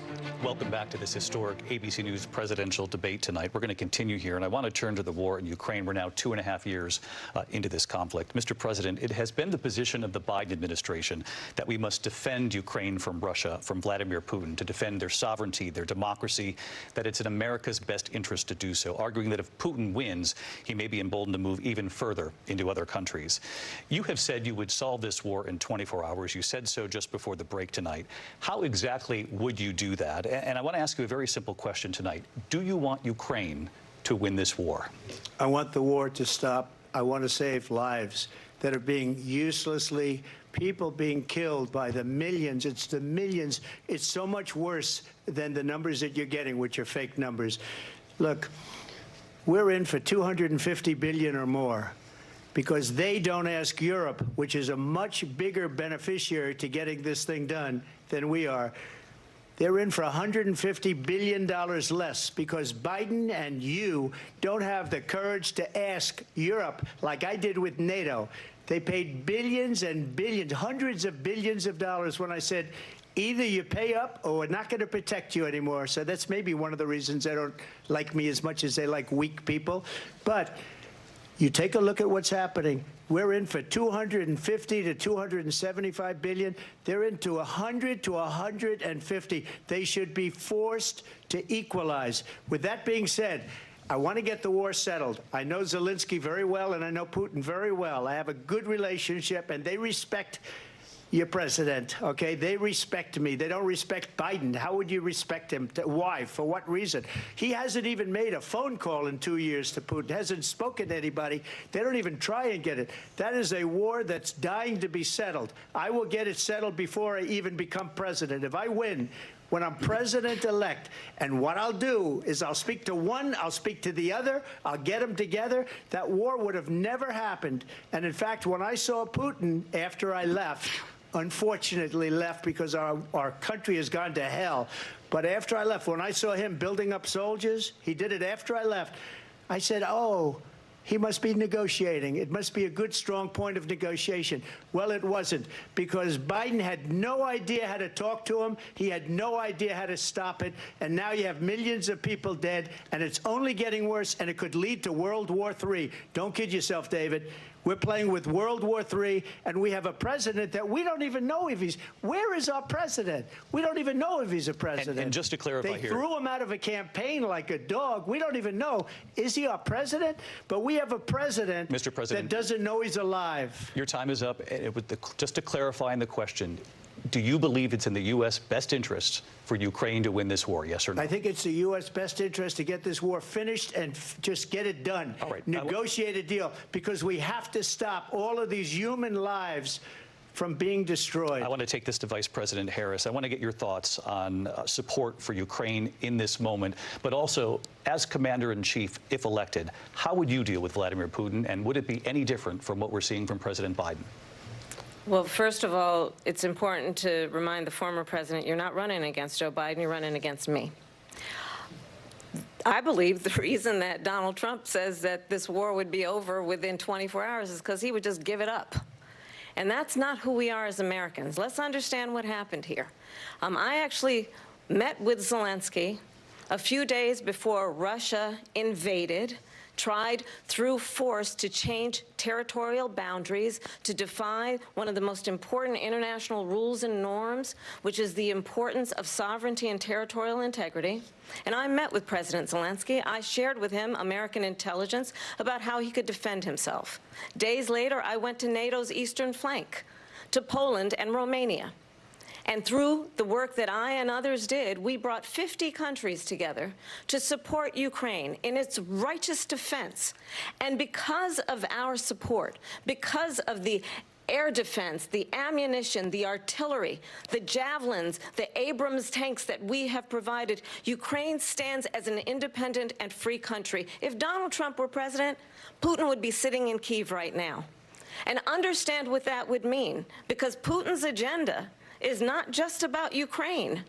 Understand why the European allies and our NATO allies are so thankful that you are no longer president, and that we understand the importance of the greatest military alliance the world has ever known, which is NATO, and what we have done to preserve the ability of Zelensky and the Ukrainians to fight for their independence. Otherwise, Putin would be sitting in Kyiv with his eyes on the rest of Europe, starting with Poland. And why don't you tell the 800,000 Polish Americans right here in Pennsylvania how quickly you would give up for the sake of favor and what you think is a friendship with what is known to be a dictator who would eat you for lunch. Vice President Harris, thank you. We've heard from both of you on Ukraine tonight. Afghanistan came up in the last hour. I wanted her to respond to something you said earlier, and I'll give you a minute here. Putin would be sitting in Moscow, and he wouldn't have lost 300,000 men and women, but he would have been sitting in Moscow. Quiet, please. He would have been sitting in Moscow much happier than he is right now. But eventually, you know, he's got a thing that other people don't have. He's got nuclear weapons. They don't ever talk about that. He's got nuclear weapons. Nobody ever thinks about that.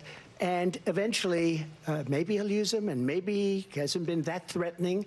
But he does have that, something we don't even like to talk about. Nobody likes to talk about it. But just so you understand, they sent her to negotiate peace before this war started. 3 days later, he went in and he started the war because everything they said was weak and stupid. They said the wrong things. That war should have never started. She was the emissary. They sent her in to negotiate with Zelensky and Putin, and she did. And the war started 3 days later. And that's the kind of talent we have with her. She's worse than Biden. In my opinion, I think he's the worst president in the history of our country. She goes down as the worst vice president in the history of our country. But let me tell you something. She is a horrible negotiator. They sent her in to negotiate. As soon as they left, Putin did the invasion. President Trump, thank you. You did bring up something. You said she went to negotiate with Vladimir Putin. Vice President Harris, have you ever met Vladimir Putin? Can you clarify tonight? Yet again, I said it at the beginning of this debate, you're going to hear a bunch of lies coming from this fellow. And that is another one. When I went to meet with President Zelensky, I've now met with him over 5 times. The reality is it has been about standing as America always should, as a leader upholding international rules and norms, as a leader who shows strength, understanding that the alliances we have around the world are dependent on our ability to look out for our friends and not favor our enemies because you adore strongmen instead of caring about democracy. And that is very much what is at stake here. The President of the United States is commander-in-chief. And the American people have a right to rely on a president who understands the significance of America's role and responsibility in terms of ensuring that there is stability and ensuring we stand up for our principles and not sell them for the benefit of personal flattery. We've talked about Ukraine and Vladimir Putin. I do want to talk about Afghanistan. It came up in the first hour of this debate.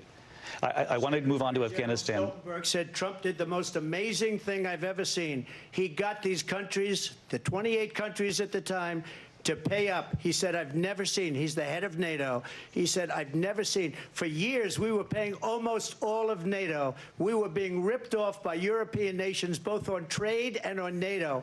I got them to pay up by saying one of the statements you made before, if you don't pay, we're not going to protect you. Otherwise, we would have never gotten it. He said it was one of the most incredible jobs that he's ever seen done. Thank you. I want to turn to Afghanistan. It came up in the first hour of the debate, and we witnessed a poignant moment today on Capitol Hill, honoring the soldiers who died in the chaotic withdrawal from Afghanistan. I do want to ask the Vice President, do you believe you bear any responsibility in the way that withdrawal played out? Well, I will tell you, I agreed with President Biden's decision to pull out of Afghanistan. 4 presidents said they would, and Joe Biden did. And as a result, America's taxpayers are not paying the $300 million a day we were paying for that endless war. And as of today, there is not one member of the United States military who is in active duty in a combat zone in any war zone around the world, the first time this century. But let's understand how we got to where we are. Donald Trump, when he was president, negotiated one of the weakest deals you can imagine. He calls himself a deal maker. Even his national security advisor said it was a weak, terrible deal. And here's how it went down. He bypassed the Afghan government. He negotiated directly with a terrorist organization called the Taliban.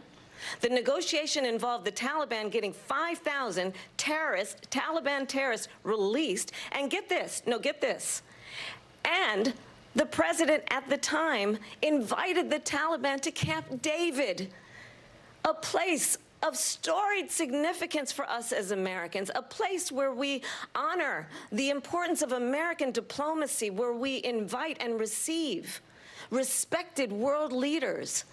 And this former president, as president, invited them to Camp David because he does not, again, appreciate the role and responsibility of the President of the United States to be commander-in-chief with a level of respect.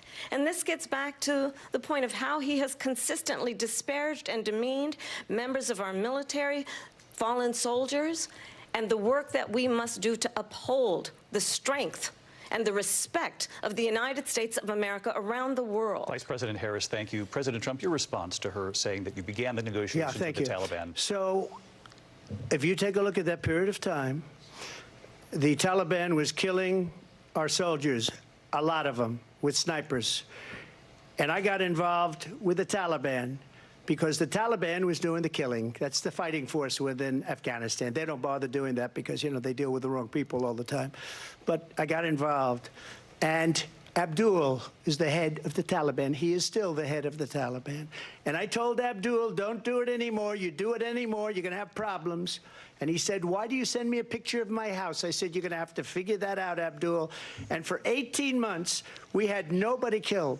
We did have an agreement negotiated by Mike Pompeo. It was a very good agreement. The reason it was good, it was we were getting out. We would have been out faster than them, but we wouldn't have lost the soldiers. We wouldn't have left many Americans behind, and we wouldn't have left $85 billion worth of brand new, beautiful military equipment behind. And just to finish, they blew it. The agreement said you have to do this, and they didn't do it. They didn't do it. The agreement was terminated by us because they didn't do what they were supposed to do. I want to move on. And these people did the worst withdrawal and, in my opinion, the most embarrassing moment in the history of our country. And by the way, that's why Russia attacked Ukraine, because they saw how incompetent she and her boss are. President Trump, thank you. I want to move on now to race and politics in this country. Mr. President, you recently said of Vice President Harris, quote, I didn't know she was black until a number of years ago when she happened to turn black, and now she wants to be known as black. I want to ask a bigger picture question here tonight. Why do you believe it's appropriate to weigh in on the racial identity of your opponent? I don't, and I don't care. I don't care what she is. I don't care. You make a big deal out of something. I couldn't care less. Whatever she wants to be is okay with me. But those were your words, so I'm asking. I don't know. I mean, all I can say is I read where she was not black, that she put out, and I'll say that. And then I read that she was black, and that's okay. Either one was okay with me. That's up to her. That's up to her. Vice President Harris, your thoughts on this? I think it's, I mean, honestly, I think it's a tragedy that we have someone who wants to be president who has consistently, over the course of his career, attempted to use race to divide the American people. You know, I do believe that the vast majority of us know that we have so much more in common than what separates us, and we don't want this kind of approach that is just constantly trying to divide us, and especially by race. And let's remember how Donald Trump started. He was a land. He owned buildings, and he was investigated because he refused to rent property to black families. Let's remember, this is the same individual who took out a full-page ad in the New York Times calling for the execution of 5 young black and Latino boys who were innocent, the Central Park 5. Took out a full-page ad calling for their execution. This is the same individual who spread birther lies about the first black president of the United States. And I think the American people want better than that, want better than this, want someone who understands, as I do, I travel our country. We see in each other a friend. We see in each other a neighbor. We don't want a leader who is constantly trying to have Americans point their fingers at each other. I meet with people all the time who tell me, can we please just have discourse about how we're going to invest in the aspirations and the ambitions and the dreams of the American people, knowing that regardless of people's color or the language their grandmother speaks, we all have the same dreams and aspirations and want a president who invests in those, not in hate and division. Vice President Harris, thank you. Lindsay? President Trump, this is now your 3rd time. This is the most divisive presidency in the history of our country. There's never been anything like it. They're destroying our country, and they come up with things like what she just said. Going back many, many years, when a lot of people, including Mayor Bloomberg, agreed with me on the Central Park 5, they admitted, they said, they pled guilty. And I said, well, if they pled guilty, they badly hurt a person, killed a person ultimately. And if they pled guilty, then they pled, we're not guilty. But this is a person that has to stretch back years, 40, 50 years ago, because there's nothing now. I built one of the greatest economies in the history of the world, and I'm going to build it again. It's going to be bigger, better, and stronger. But they're destroying our economy. They have no idea what a good economy is. Their oil policies, every single policy. And remember this, she is Biden. You know, she's trying to get away from Biden. I don't know the gentleman, she says. She is Biden. The worst inflation we've ever had, a horrible economy because inflation has made it so bad, and she can't get away with that. Thank you. Your time is up, Lindsay. I want to respond to that, though. I want to just respond briefly. Clearly, I am not Joe Biden, and I am certainly not Donald Trump. And what I do offer is a new generation of leadership for our country, one who believes in what is possible, one who brings a sense of optimism about what we can do instead of always disparaging the American people. I believe in what we can do to strengthen our small businesses, which is why I have a plan. Let's talk about our plans and let's compare the plans. I have a plan to give startup businesses $50,000 tax deduction, to pursue their ambitions, their innovation, their ideas, their hard work. I have a plan, $6,000 for young families for the first year of your child's life, to help you in that most critical stage of your child's development. I have a plan that is about allowing people to be able to pursue what has been fleeting in terms of the American dream by offering a help with down payment of $25,000 down payment assistance for first-time home buyers. That's the kind of conversation, I believe, David, that people really want tonight, as opposed to a conversation that is constantly about belittling and name-calling. Let's turn the page Vice President and move Harris, forward. Thank you. Let's turn to policy. President Trump, we have to move on. President Trump. Let's turn to policy, please. She has a plan to defund the police. She has a plan to confiscate everybody's gun. President Trump, she has a have plan to move on to to not other allow issues. fracking in Pennsylvania or anywhere else. Okay. That's what her plan is until just recently. I just need Lindsay, to respond President because Trump, the former president has said something twice that I need to respond to. I'm sorry. We're going to move on, Vice President Harris. President Trump, this is now your 3rd time running for president. You have long vowed to repeal and replace the Affordable Care Act, also known as Obamacare. You have failed to to accomplish that. You now say you're going to keep Obamacare, quote, unless we can do something much better. Correct. Last month, you said, quote, we're working on it. So tonight, 9 years after you first started running, do you have a plan, and can you tell us what it is? Obamacare was lousy health care, always was. It's not very good today. And what I said, that if we come up with something, and we are working on things, we're going to do it and we're going to replace it. But remember this, I inherited Obamacare because Democrats wouldn't change it. They wouldn't vote for it. They were unanimous. They wouldn't vote to change it. If they would have done that, we would have had a much better plan than Obamacare. But the Democrats came up. They wouldn't vote for it. I had a choice to make when I was president. Do I save it and make it as good as it can be, never going to be great, or do I let it rot? And I felt I had an obligation, even though politically it would have been good to just let it rot and let it go away. I decided, and I told my people, the top people, and they're very good people. I have a lot of good people in that administration. We read about the bad ones. We had some real bad ones, too, and so do they. They have really bad ones. The difference is they don't get rid of them. But let me just explain. I had a choice to make. Do I save it and make it as good as it can be, or do I let it rot? And I saved it. I did the right thing. But it's still never going to be great, and it's too expensive for people. And what we will do is we're looking at different plans. If we can come up with a plan that's going to cost our people, our population, less money and be better health care than Obamacare, then I would absolutely do it. But until then, I'd run it as good as it can be run. So just a yes or no, you still do not have a plan? I have concepts of a plan. I'm not president right now. But if we come up with something, I would only change it if we come up with something that's better and less expensive.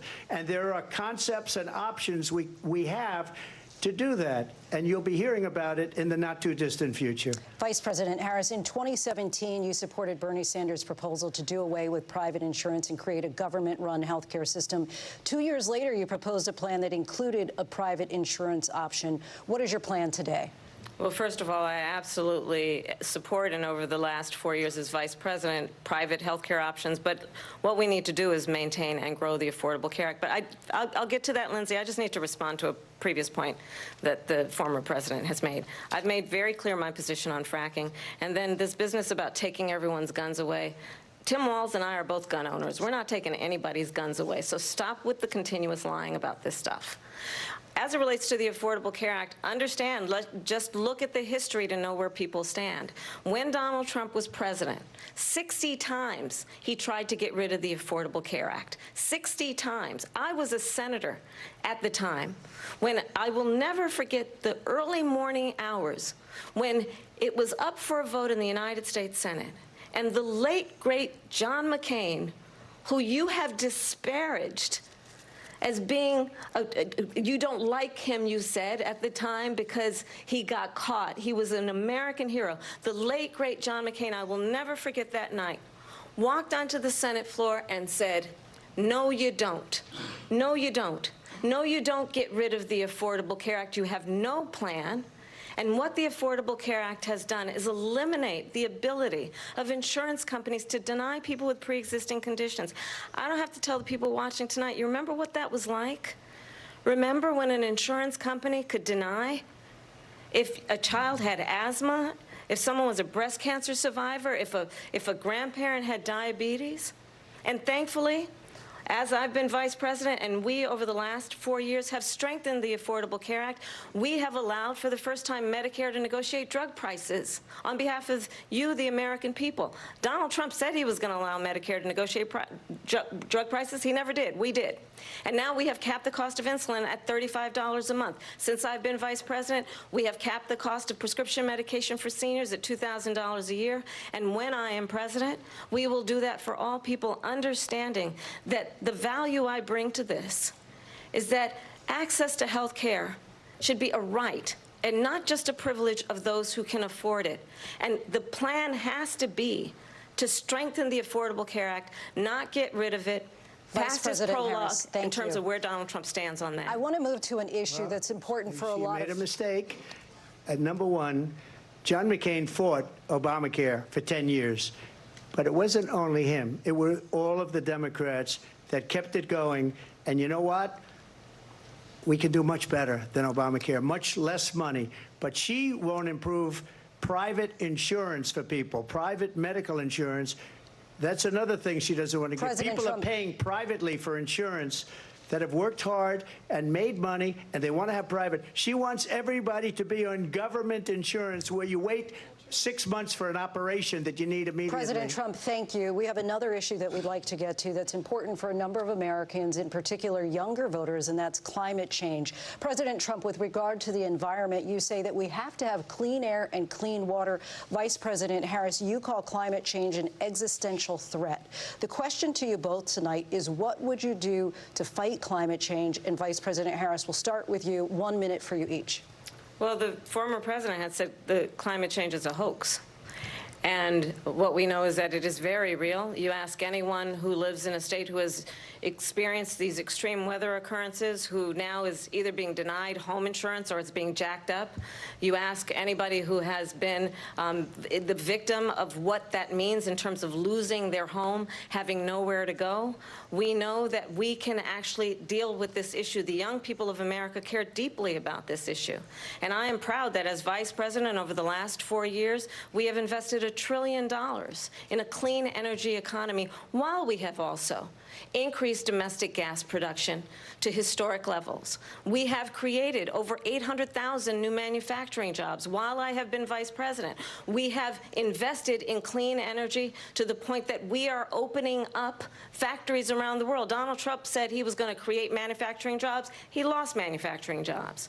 And I'm also proud to have the endorsement of the United Auto Workers and Sean Fain, who also know that part of building a clean energy economy includes investing in American-made products, American automobiles. It includes growing what we can do around American manufacturing and opening up auto plants, not closing them like happened under Donald Trump. Vice President Harris, thank you. That didn't happen under Donald Trump. Let me just tell you, they lost 10,000 manufacturing jobs this last month.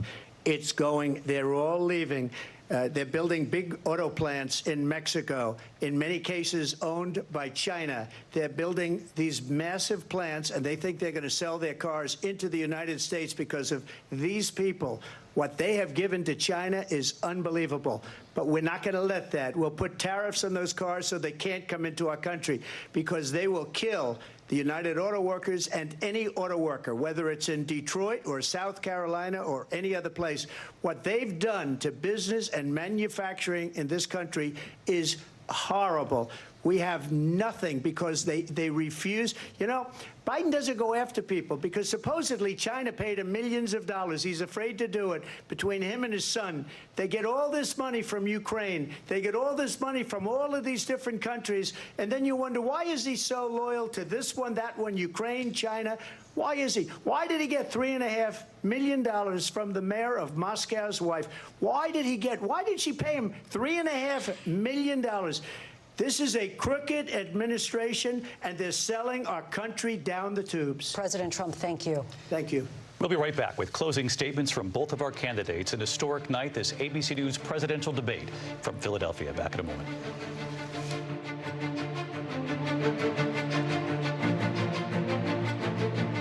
The ABC News presidential debate will continue after this. With Zeem, you can stream local news, sports, and events from all over the country. Zeem, always local, always free.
now is raw. How hard is it to see it like this? Our house is no longer here, but we are here. Now is real. Let's break down what we know and then the big questions still outstanding. News for the generation of now is NBC News Now. We're back with tonight's debate between Kamala Harris and Donald Trump. And when it ends, please join us for analysis of tonight's key moments. Our team will break it down. As we enter the final sprint to Election Day, we'll go back to the debate and closing statements. Live from the National Constitution Center in Philadelphia, Pennsylvania. Here again, David Muir and Lindsay Davis. Welcome back tonight. The time has come for closing statements, and Vice President Harris, we begin with you. So I think you've heard tonight two very different visions for our country. One that is focused on the future, and the other that is focused on the past, and an attempt to take us backward. But we're not going back. And I do believe that the American people know we all have so much more in common than what separates us, and we can chart a new way forward. And a vision of that includes having a plan, understanding the aspirations, the dreams, the hopes, the ambition of the American people, which is why I intend to create an opportunity economy, investing in small businesses, in new families, in what we can do around protecting seniors, what we can do that is about giving hardworking folks a break and bringing down the cost of living. I believe in what we can do together that is about sustaining America's standing in the world and ensuring that we have the respect that we so rightly deserve, including respecting our military and ensuring we have the most lethal fighting force in the world. I will be a president that will protect our fundamental rights and freedoms, including the right of a woman to make decisions about her own body and not have her government tell her what to do. I'll tell you, I started my career as a prosecutor. I was a DA, I was an attorney general, a United States senator, and now vice president. I've only had one client, the people. And I'll tell you, as a prosecutor, I never asked a victim or a witness, are you a Republican or a Democrat? The only thing I ever asked them, are you okay? And that's the kind of president we need right now. Someone who cares about you and is not putting themselves first. I intend to be a president for all Americans and focus on what we can do over the next 10 and 20 years to build back up our country by investing right now in you, the American people. Vice President Harris, thank you. President Trump? So she just started by saying she's going to do this, she's going to do that, she's going to do all these wonderful things. Why hasn't she done it? She's been there for 3.5 years. They've had 3.5 years to fix the border. They've had 3.5 years to create jobs and all the things we talked about. Why hasn't she done it? She should leave right now, go down to that beautiful White House, go to the Capitol, get everyone together and do the things you want to do, but you haven't done it, and you won't do it because you believe in things that the American people don't believe in. You believe in things like we're not going to frack. We're not going to take fossil fuel. We're not going to do things that are going to make this country strong, whether you like it or not. Germany tried that, and within 1 year, they were back to building normal energy plants. We're not ready for it. We can't sacrifice our country for the sake of bad vision. But I just ask one simple question. Why didn't she do it? We're a failing nation.